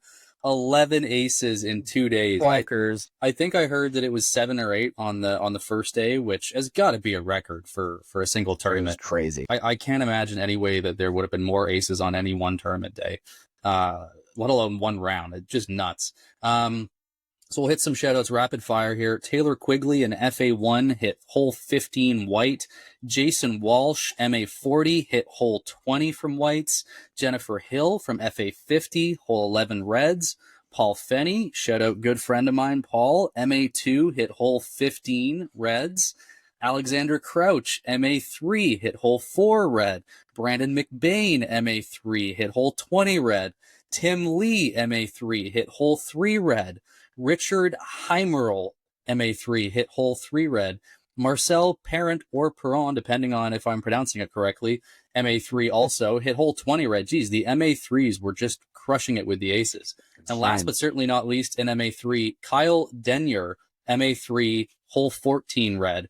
And last but certainly not least, Alex Michelin, a Bronte local legend and son of a good friend of mine, Ken's, and a good friend of mine himself, hole 8 red to round out the 11 fucking aces. Insane. I just can't believe that, man. I was getting updates as it was coming through. I think it was even from Sean in the group chat that we're in about this podcast, and it was like 4 aces, 5 aces, 6 aces, 7 aces, 8 aces. It's like, is this ever going to stop? It was totally crazy. And we'll also shout out the divisions that came down to a single stroke. MA40, there was a 3-hole playoff between Alex Scott, Chris Hannabury, or excuse me, not a 3-way playoff, a 3-hole playoff between Alex and Chris. And Alex took the birdie on hole number 3 to take the win. And in MA60, it was Kent Clark taking it down by a single stroke. So that's it for me, filling in as Sean. Any closing thoughts before we head over to Wild Country? It was a wild tournament, to say the least. That is so many aces. Yeah, I guess a little extra shout out to Alex Michelin as well. Hole 8, such a cool hole to get the ace on. That's the island hole at Sandy Hollow. That's up on a mound. Just a really cool hole to get the ace on. Because if it's on an ace run and you miss the basket, there's a good chance it's going OB. So the basket's doing some catching for you as well, which is super awesome. So yeah, shout out to everybody there. And like Galen alluded to, next we are going to head up to Fenelon Falls for the Wild Country Open, which saw 45 players across 8 divisions battling it out over 3 rounds over the 2-day event.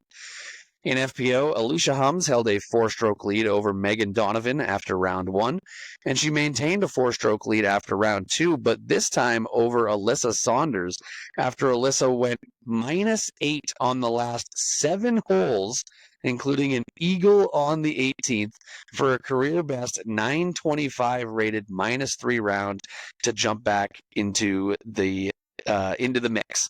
I believe when I was looking at her career high round ratings, This was her highest by, I believe, close to 80 ratings points.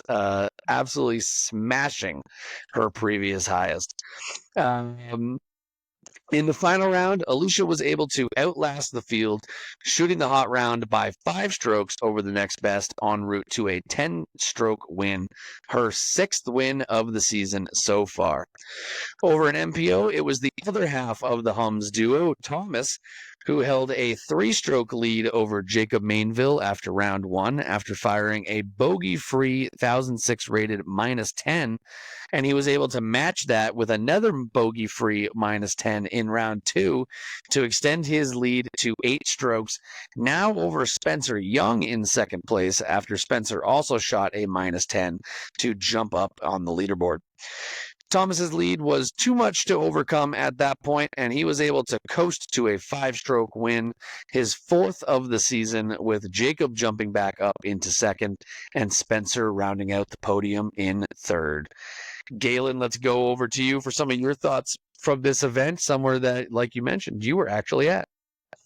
Yes, sir. And I will start with the Sean pinch hitting again. Shout out to the lone ace on the weekend, Owen Masterson. MA2 took hole 11 whites.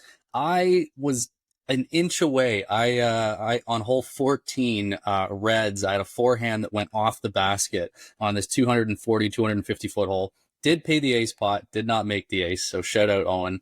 I'm sure there were any other metal hits too, but wish I could have shared that ace pot with you, buddy. And shout out also to James Turner for the 1-point win in MA40. And yeah, I just say that I love the event, man. I happened, I think I hit this off the top to have my highest rated round ever, which was a 958, which I know isn't that crazy for freaks of nature like you, but for me, that was pretty awesome. At this event this weekend, finished on the podium, but like more than that, it just like such a cool event, vibe, course. So much so that I went there last year and blew out my shoulder and then went, you know what I want to go back to as my one event for this year that I'm doing after my baby's been born is Wild Country again. The course is just gorgeous. It's one of those tournaments where everybody camps and you hang out, you have a fire, you stay up too late. If you participate in that sort of thing, you have a couple of drinks, you stay up and howl at the moon. It's just a great atmosphere, great course, and massive shout out to McGuire and Lydia, who ran an absolutely incredible event out of Wild Country. So I had a blast there is all that I would add. Is just a friggin' great event, man.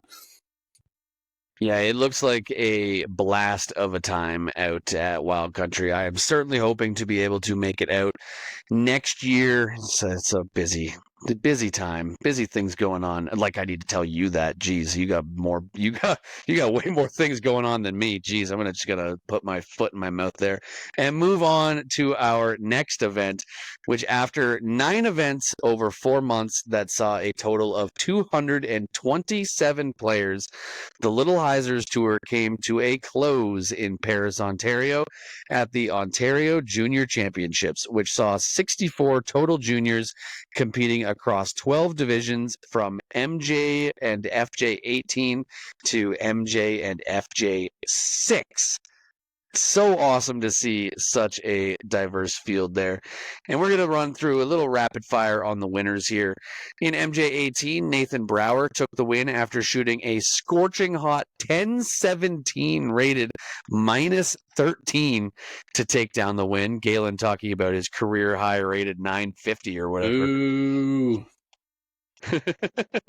Incredibly impressive for Nathan Brower there. In FJ 18, Katana Taylor wins with a 806 rated +2. MJ 15, Seth Beacom takes the win by 2 strokes. In FJ 15, Brooklyn O'Krafka takes the win by 15 strokes.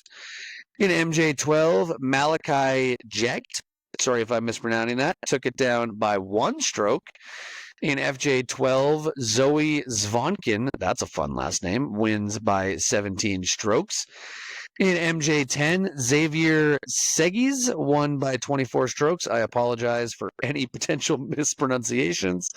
In FJ 10, Piper Zwambag takes it down by 18 strokes. MJ 8, Zane Weeb takes the victory by 16 strokes. In FJ8, Lillian Booth Salmon takes home the win. In MJ6, Wolfgang Zalich, that is a cool name, took it down by 8 strokes. And in FJ6, Danielle Muse takes the win in a playoff over June Joseph. Galen, let's throw it over to you for any thoughts that you've got from the Ontario Junior Championships. Well, massive shout out to Danielle. Her dad, Mitch, good friend of mine. We've been disc golfing together since I've started, pretty much. She was one of the first guys that I met playing at King's Forest, and just a real salt of the earth, like just awesome person who you always like to see having success and things to be happy about and proud of. And of course, it wasn't Mitch, it was his daughter, Danielle, who was the star of the show. All of his kids are superstars, so I'm not at all surprised, but I haven't yet seen the live stream. I'm going to read from Sean's little blurb here in a second because I want to make sure it gets its day, but I'll just say, Danielle, so proud of you. That's amazing. Mitch, so happy for you. Couldn't happen to a more deserving player and father, so that's incredible. And Sean's comments here, I think are so cute and make me want to watch it immediately. The FJ6 playoff is easily the most adorable of the year. It was thankfully live streamed so people could watch these wonderful young players exhibit amazing sportsmanship and spirit on hole 1 with a full gallery to take in the battle. Big congrats to both amazing athletes. And I totally echo those thoughts and can't wait to catch the playoff myself. Yes, I haven't actually seen the video myself. I did see, I think I saw it posted somewhere, and I saw some photos of the gallery that were out watching around. But I'm assuming I will be able to find at least a repost of the live stream on Mitch's Facebook. So I will keep an eye out for that. It's probably also in Disc Golf Ontario somewhere. So if anybody listening to this wants to go out and find it, you'll probably be able to find it there. Maybe I can also remind myself to remind Sean to potentially put a link in the show notes for that, so that anybody that wants to see it can. But yeah, super awesome. I mean, just a super successful year for the Little Heisers Tour. 227 players through the year, over 9 events. That is super awesome, and a big shout out to Bevy, who we had on the show, that spearheads that, and anybody else that is involved in running that. It is absolutely incredible to see. So following up the Ontario Junior Championships in Paris on Saturday, on Sunday it was time for the course to hold the Paris Memorial, which saw a full field of 78 with a lot on the wait list. I think it was like 60 people on the wait list. But it was a shotgun, limited spots, 78 players battling it out over 2 rounds. In FPO, Kat Johnson takes the solo win as the only competitor in the division, but does so by averaging over her rating over the course of the 2 rounds. In MPO, Chris O'Zolin started with 2 birdies on the first 2 holes, went cold for a bit with 6 straight pars, but then went absolutely nuclear to finish out the round, birdieing the last 10 holes in a row to take a 4-stroke lead into round 2 over Eric Terminesi, with Cody Johnson and Trent Michaud another stroke back in third. The final round saw Oz once again shoot the hot round, not allowing the field to even think about a comeback possibility, and would take down the win by 6 strokes for his 4th straight win and 6th overall this season.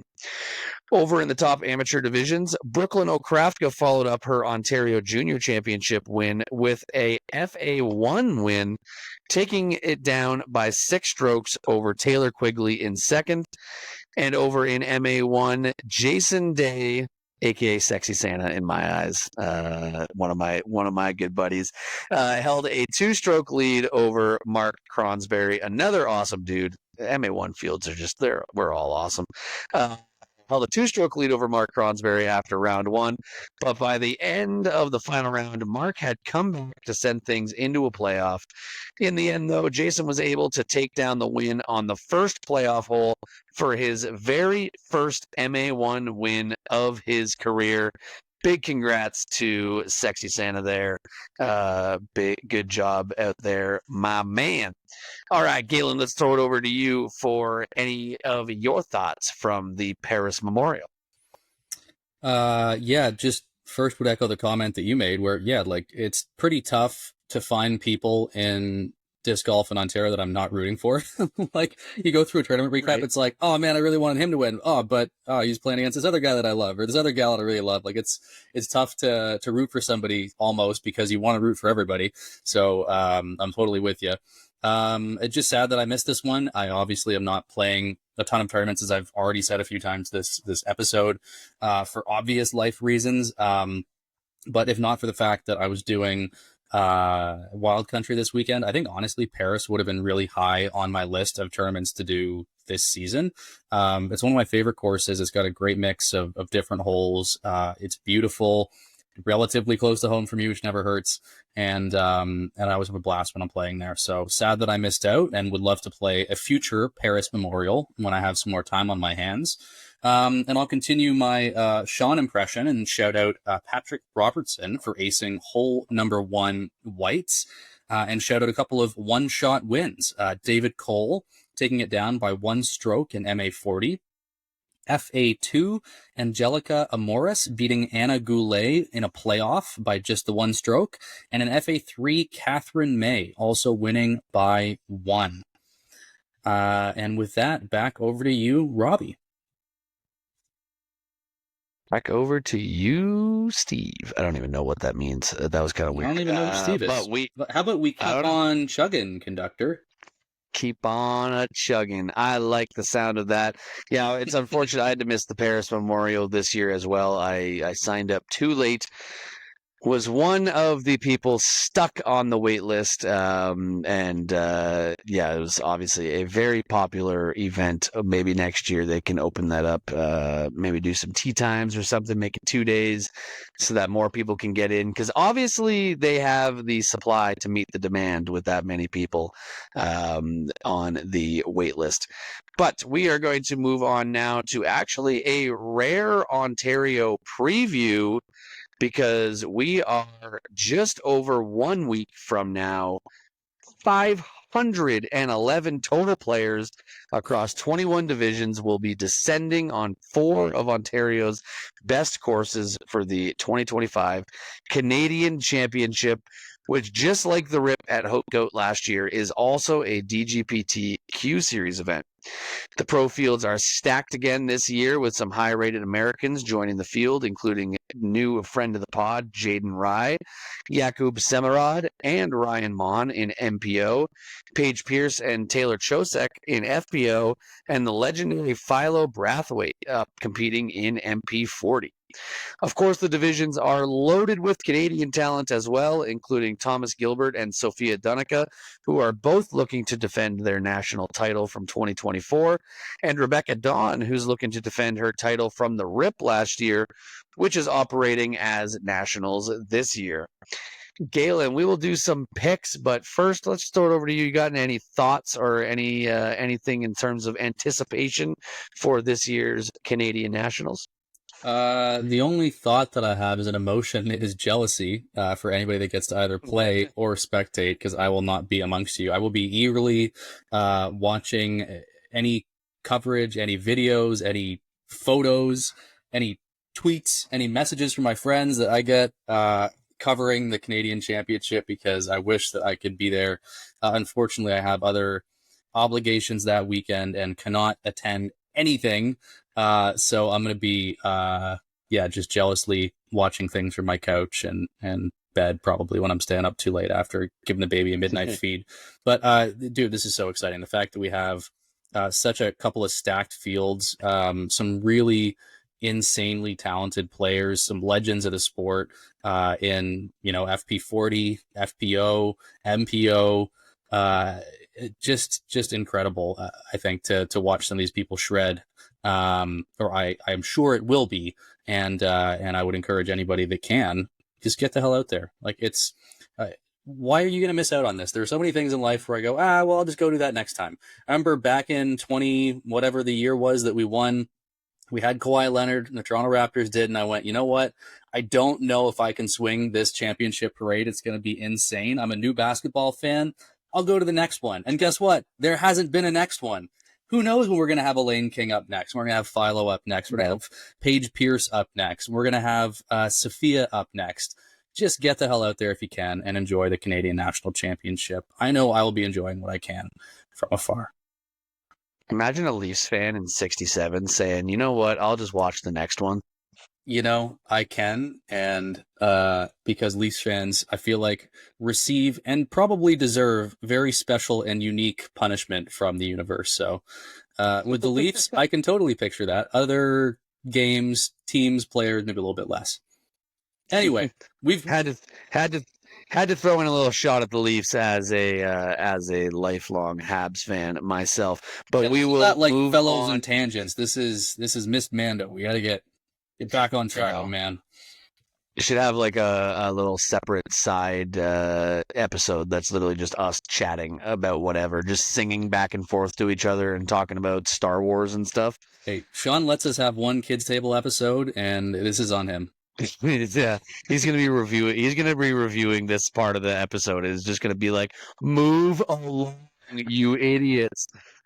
Which we will do right fair now. of him.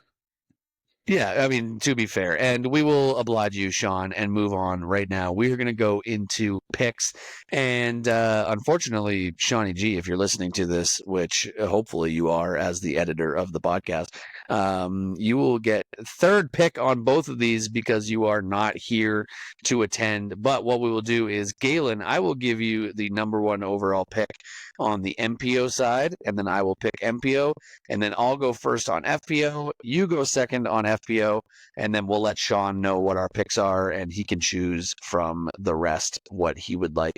But let's start in MPO, and let's start with you, my friend, with your MPO pick for Canadian Nationals. Do you need me to send you a link to the PDGA page? I also realized I didn't really prepare you for this. Robbie, you underestimated my friend. I'm good. Don't worry.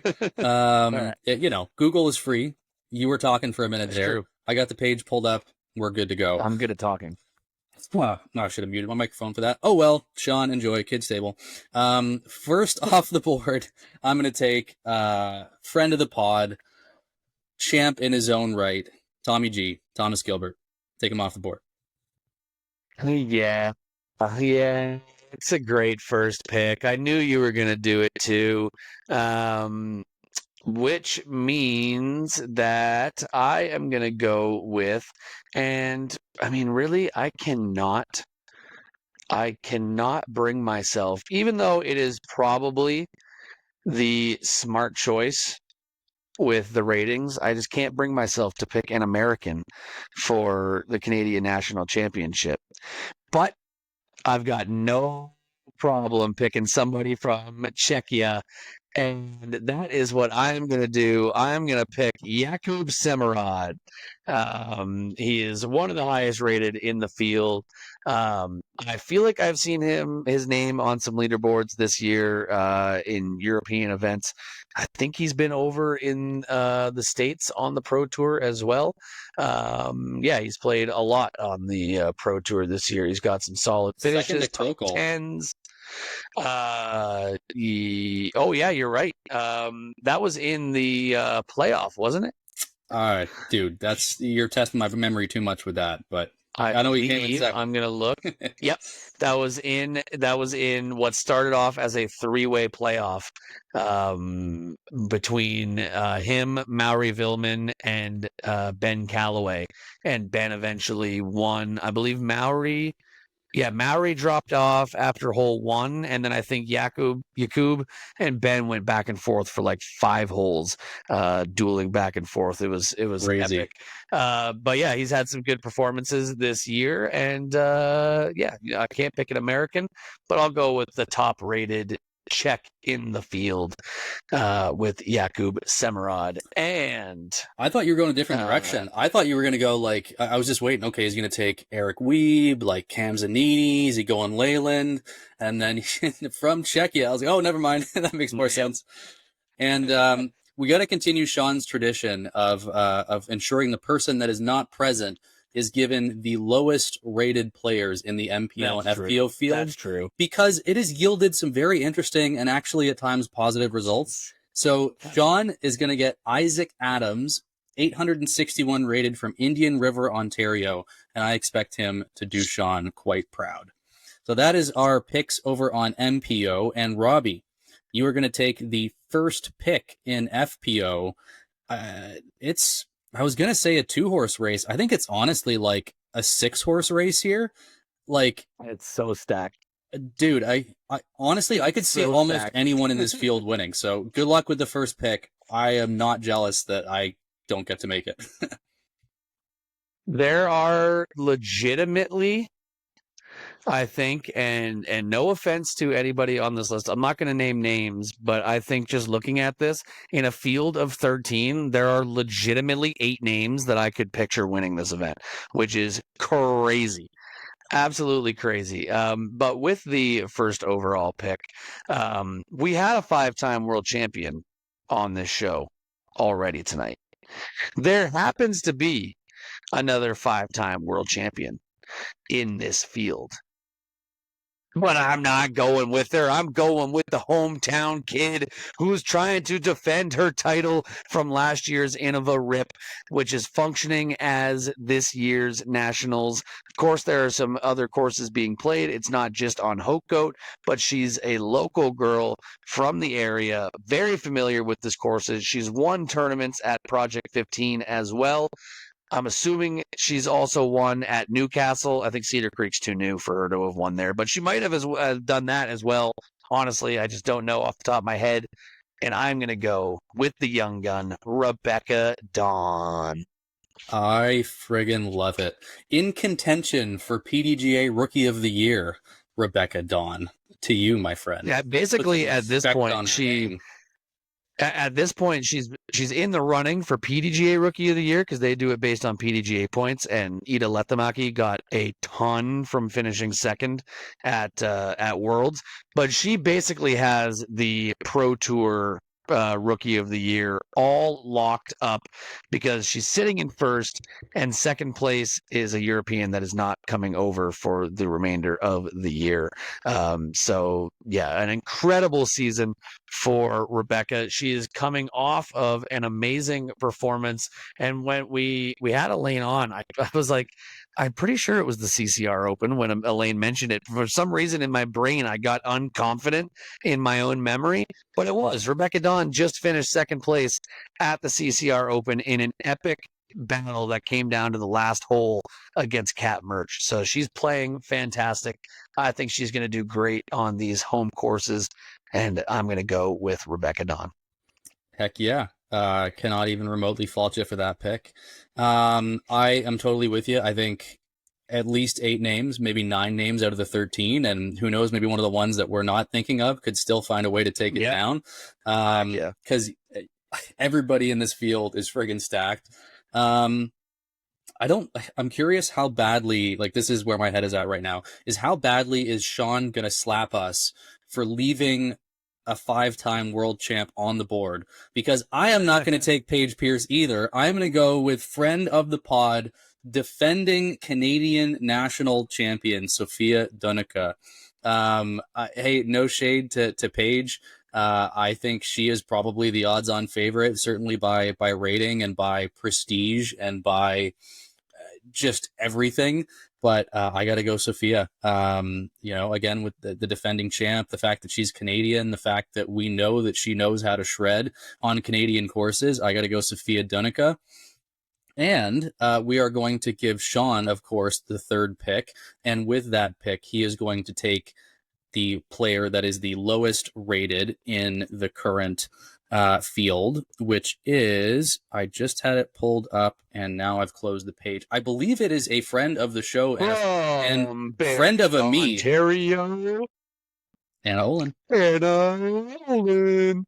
Heck yeah. And I really hope that Anna shreds up and down this course and proves why you don't pick players by ratings in disc golf, even though we do.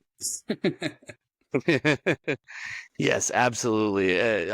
She also had the most badass little Mist Mando glizzards out at the Mist Mando Mayhem at White Spruce, which I've got. I've got one of her other glizzards proudly represented on my disc golf bag right now. So yes, go Anna, go show them what you're made of. And I mean, there's also a little part of me now that's like, well, now that Sean's picked her, I almost don't want her to do good so that Sean doesn't do good. But you know what? I'll take Sean doing good if it means Anna's doing good as well.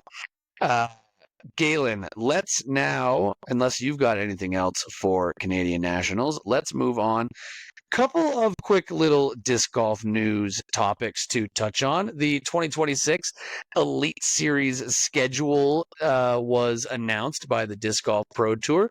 There's some new things out there, some things returning, some tournaments being taken off the Pro Tour, some new ones coming on. Big notables is the tour will once again start in Brooksville, Florida with the Supreme Flight Open. The second stop on the tour is a new event, the Big Easy Open in Jefferson Parish, Louisiana, which is basically, I guess, a part of New Orleans, which is incredible to see. And it's also followed up by another new tournament, the Queen City Classic, which is going to be held at Hornets Nest in Charlotte, North Carolina. An incredible course that the Pro Tour hasn't been back to since they held their Pro Tour finals there, I think 3 years ago now. So incredibly happy to see that back. The big thing for me on this that I'm excited to see, and I don't know how much you've looked into this yet, Galen, but the big thing for me, Europe is not going to be intermingled with U.S. stops. It's the last 2 years, it's been like that, where there's one weekend it's in the States, one weekend it's in Europe, and the fields get split while some people go off to Europe and some people stay behind and play in the States. I'm sure there will be still some A tiers around for people that aren't going to travel to Europe. There'll still be some solid fields in the States, but all of the Pro Tour stops while they're in Europe are only going to be in Europe, starting with the European Major, going on to the Swedish Open, the Ale Open, and the Heinola Open in Finland. So we got one. The European Major will be in Estonia. We've got 2 in Sweden and 1 in Finland, which is incredibly awesome to see. No overlapping, and hopefully that means that we will get some really, really solid fields over in Europe. Not much else for me to add from this. I think there's a couple of notables that got dropped off. I think the most notable that people were talking about was Waco is no longer a Elite Series event. I believe it's going to be like Jonesboro wasn't on the Pro Tour this year, had been in the past. It is back again next year in 2026. I think they're going to start rotating some stuff off, and it'll be on the tour every other year, which I love to see, especially in highly populated areas like Texas. We got lots of Texas tournaments. We can give them a break for a little bit. Galen, well, actually, I'll go through this real quick, and then I'll throw it over to you for some of your thoughts on both. Along with the announcement of the Pro Tour schedule was the announcement of the Jomez Pro Series, which currently has 3 events, and it's basically going to be an exclusive post-produced coverage set of tournaments between regular tour stops, which sounds kind of exactly like the Go Throw Tour was trying to be this year. Big events in between pro tour stops. So that's kind of interesting. But these will, of course, be exclusively available on Jomez's YouTube and DGN if you are subscribed to DGN. So far, they have 3 tournaments. They are planning to add some more, but so far we will have Waco, the Cascade Challenge, and the Champions Landing Open, which is interesting. I'm assuming that is just a rename. It's in Emporia, Kansas, so I'm assuming that's just a rename of DDO. And now Champions Landing Open. But very excited for that. I think that is A really good way to break up the Pro Tour schedule a bit is sometimes when you get like 4 straight weekends of a Pro Tour event, you get to that third and fourth, and it's like, I don't even want to watch this right now. There's too much disc golf. So I think having something, the regular schedule, a little more spread out, and something like this in between, which I think they had tried to do with the Silver Series, they tried to do with the Q Series, and the Q Series is still going to stick around. But I think the Jomez Pro Series will give more incentive to players, top players, to play in that and avoid the Q Series and leave it more for actual up and coming type players. Because even when top pros, if you have a pro card already, you can play in Q Series events, but you won't get any points or anything. So you can win some money, but the point of the Q Series is for up and coming, and I think hopefully this kind of gives a clearer picture of who should be playing where in off weeks on the Pro Tour. But yeah, Galen, let's throw it over to you and hear some of your thoughts. Yeah, I dig it, dude. Not a whole lot to add. Two of the things that you touched on that I really enjoy are the fact that there's going to be a proper swing out to Europe instead of just sort of swapping back and forth. I know we've made a point of talking to our guests that have come on that are based in North America, and I guess the inverse is true of guests based in Europe about the sort of crossing of the ocean and when they're coming across, what makes sense. So I think sort of just isolating it, like, no, this is when we're doing it. And if you want to go and do it, you can either go and do it all or go for a little bit, but like, you're not going to have to pick and choose. Is great. And I also really love the idea of the Jomez Pro Series.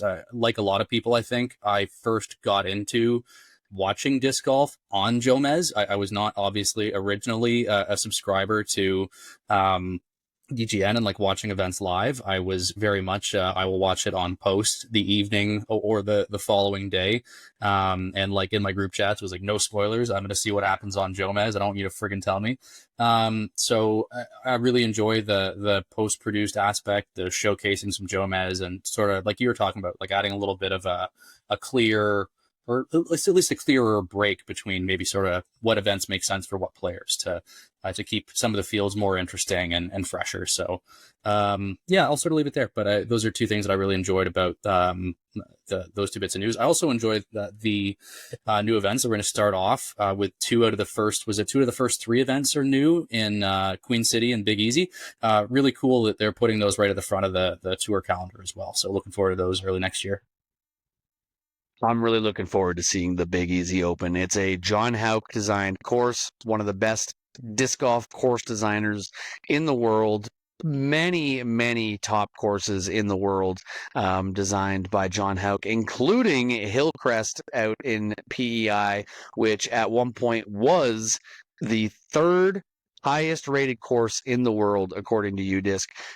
It's since fallen off a bit. It's still the number 1 rated course in Canada, and I believe a top 20 rated course in the world.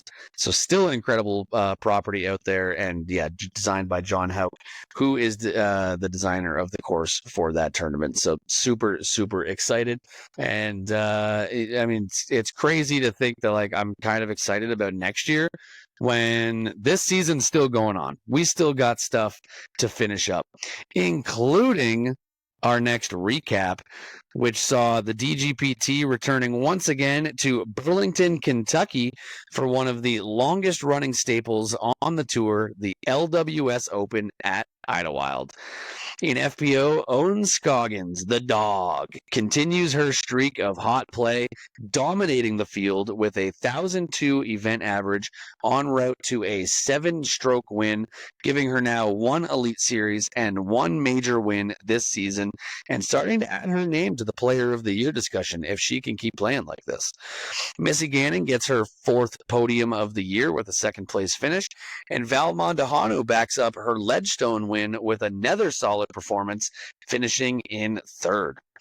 In MPO, the drought is finally over as the GOAT, Paul Macbeth, gets his first Elite Series win in just over 2 years, taking it down by 1 stroke over the current best player in the world, maybe future GOAT, but right now it's still Paul Gannonber. He was leading Gannon by 1 stroke after every single round and was able to hold him off with a birdie on the final hole. This is Paul's 55th Elite Series and major victory, 17 more than second place Ricky Wysocki on that list. The next closest active player to Paul on that list, other than Ricky, is actually Gannon Buhr, who at only 20 years old sits sixth all time with 18 Elite Series and major wins.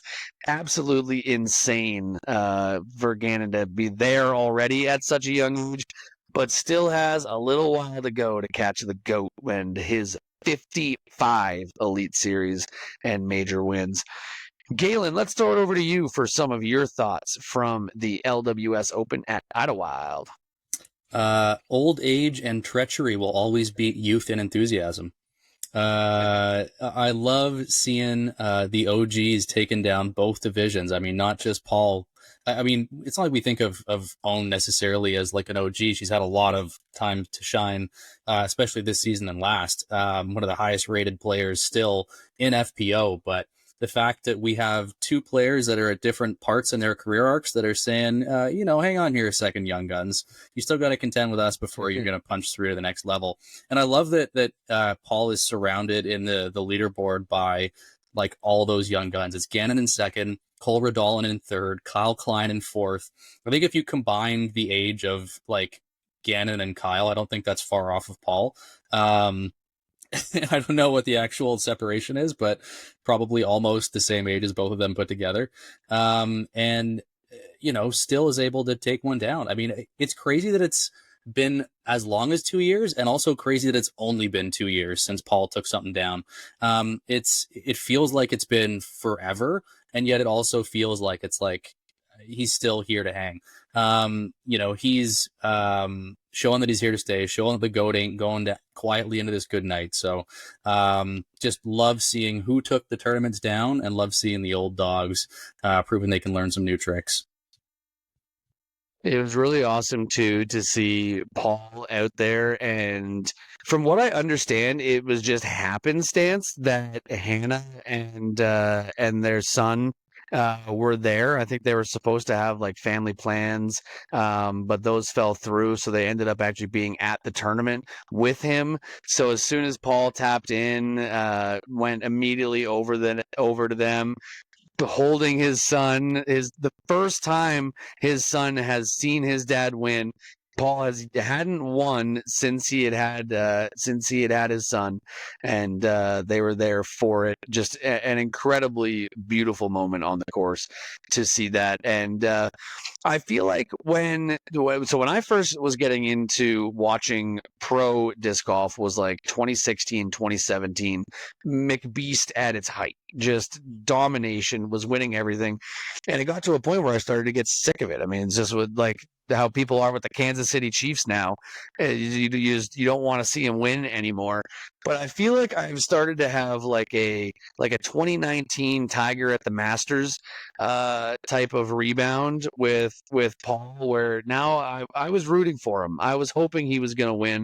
Even this year, I've been hoping that he would get in the winner's circle again, and fitting that he does it at LWS. He becomes the only MPO player to win the LWS Open at Idlewild twice. It's been on the Pro Tour for 8 years, and it had 8 different champions in MPO: James Conrad, Kevin Jones, Gannon Buhr, all different. Paul Macbeth, the first to ever win it twice while it's been on the Pro Tour. Super, super cool. Did I already throw to you for thoughts on this, Galen? Yeah, buddy, don't worry. Excuse me. Like we were saying, like I was saying with, I think it was off camera actually with Elaine. I just can't string a thought together for the life of me these days because I'm not getting a whole lot of sleep these days. But yes, my friend, no issues, no complaints, no comments. But yeah, you threw to me already. Don't worry. All of a sudden, in the last 5 minutes, my brain has just like started to started to shut down and stop remembering things, and it kind of felt like I had just like recapped the tournament again with all the talking that I did. But we will we didn't do any picks for that last episode. We haven't really been doing picks of much lately with all the time that we've had people missing on the podcast. Tracking picks has become a bit of a cluster this season. But we will be doing a recap and an update on our fantasy teams very soon, probably our next episode, actually. But we will go on to our only Pro Tour preview for this episode, and it is DGLO, Discraft's Great Lakes Open, of course, held in, I believe it is Milford, Michigan. Yep, Milford, at the Toboggan course. Is it just Toboggan? Yeah, Kensington Toboggan. 4 rounds at Toboggan. One of the craziest courses in terms of elevation that you will ever see. And it, of course, is 4 rounds, which means that it is a DGPT Plus event again this year.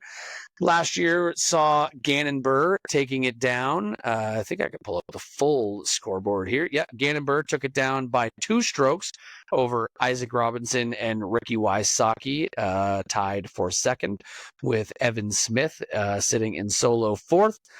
And over in FPO, it was Holland Hanley taking it down by 3 strokes over Haley King, who had another 3 strokes on Kristen Lett, who finished in 3rd. Looking back historically at this event, past champions, we, of course, in MPO last year at Gannon Burr. We also had Simon, Calvin, and then 2 years of Eagle and 2 years of Paul going back to 2018. And on the FPO side, Holland Hanley last year. Then it goes Owen Scoggins, Natalie Ryan, Kristen Latt, Ellen Widboom, throwback name, Paige Pierce, and Sarah Hokum. So who's going to take it down this year? We shall see. My money is definitely on Gannon Burr. I think he is basically unstoppable at this course. So good on this course. He also, I saw a stat recently, I think it was 7 of the last DGPT Plus events have been won by Gannon Burr in the MPO field. The only time he didn't was this year when he took a 3rd at one of them. But he won all 4 last year and has 2 of 3 this year, looking to get 3 of 4 with the final one coming up here. But Galen, let's any thoughts that you got leading up to DGLO at all? Not a thought, not a vibe, just a tired father who is ready to sign off, my friend. Well, I will grant you that satisfaction, and we're at a fairly long episode anyways, so I think our listener, as Sean will always say, will appreciate a sign off here as well. This has been an absolutely incredible show. Thank you once again for like the 5th time to Elaine King for coming on and joining us. Still pinching myself over that interview. It was incredibly fun. And Shawnee G, when you're listening to this, see you at Nationals, my friend. See a lot of listeners hopefully out at Nationals. I hope to see lots of Missed Mando bag patches, whether you got the OG Sean cartoonishly big one or you've got one of our more recent appropriately sized ones. I hope to see lots of you out there. Galen, it's been so good to have you back on the podcast, my friend. Until the next time, that is going to do it for us here on Missed Mando. For Galen Naidu Harris, I'm Robbie Holden, and we'll see you on the course.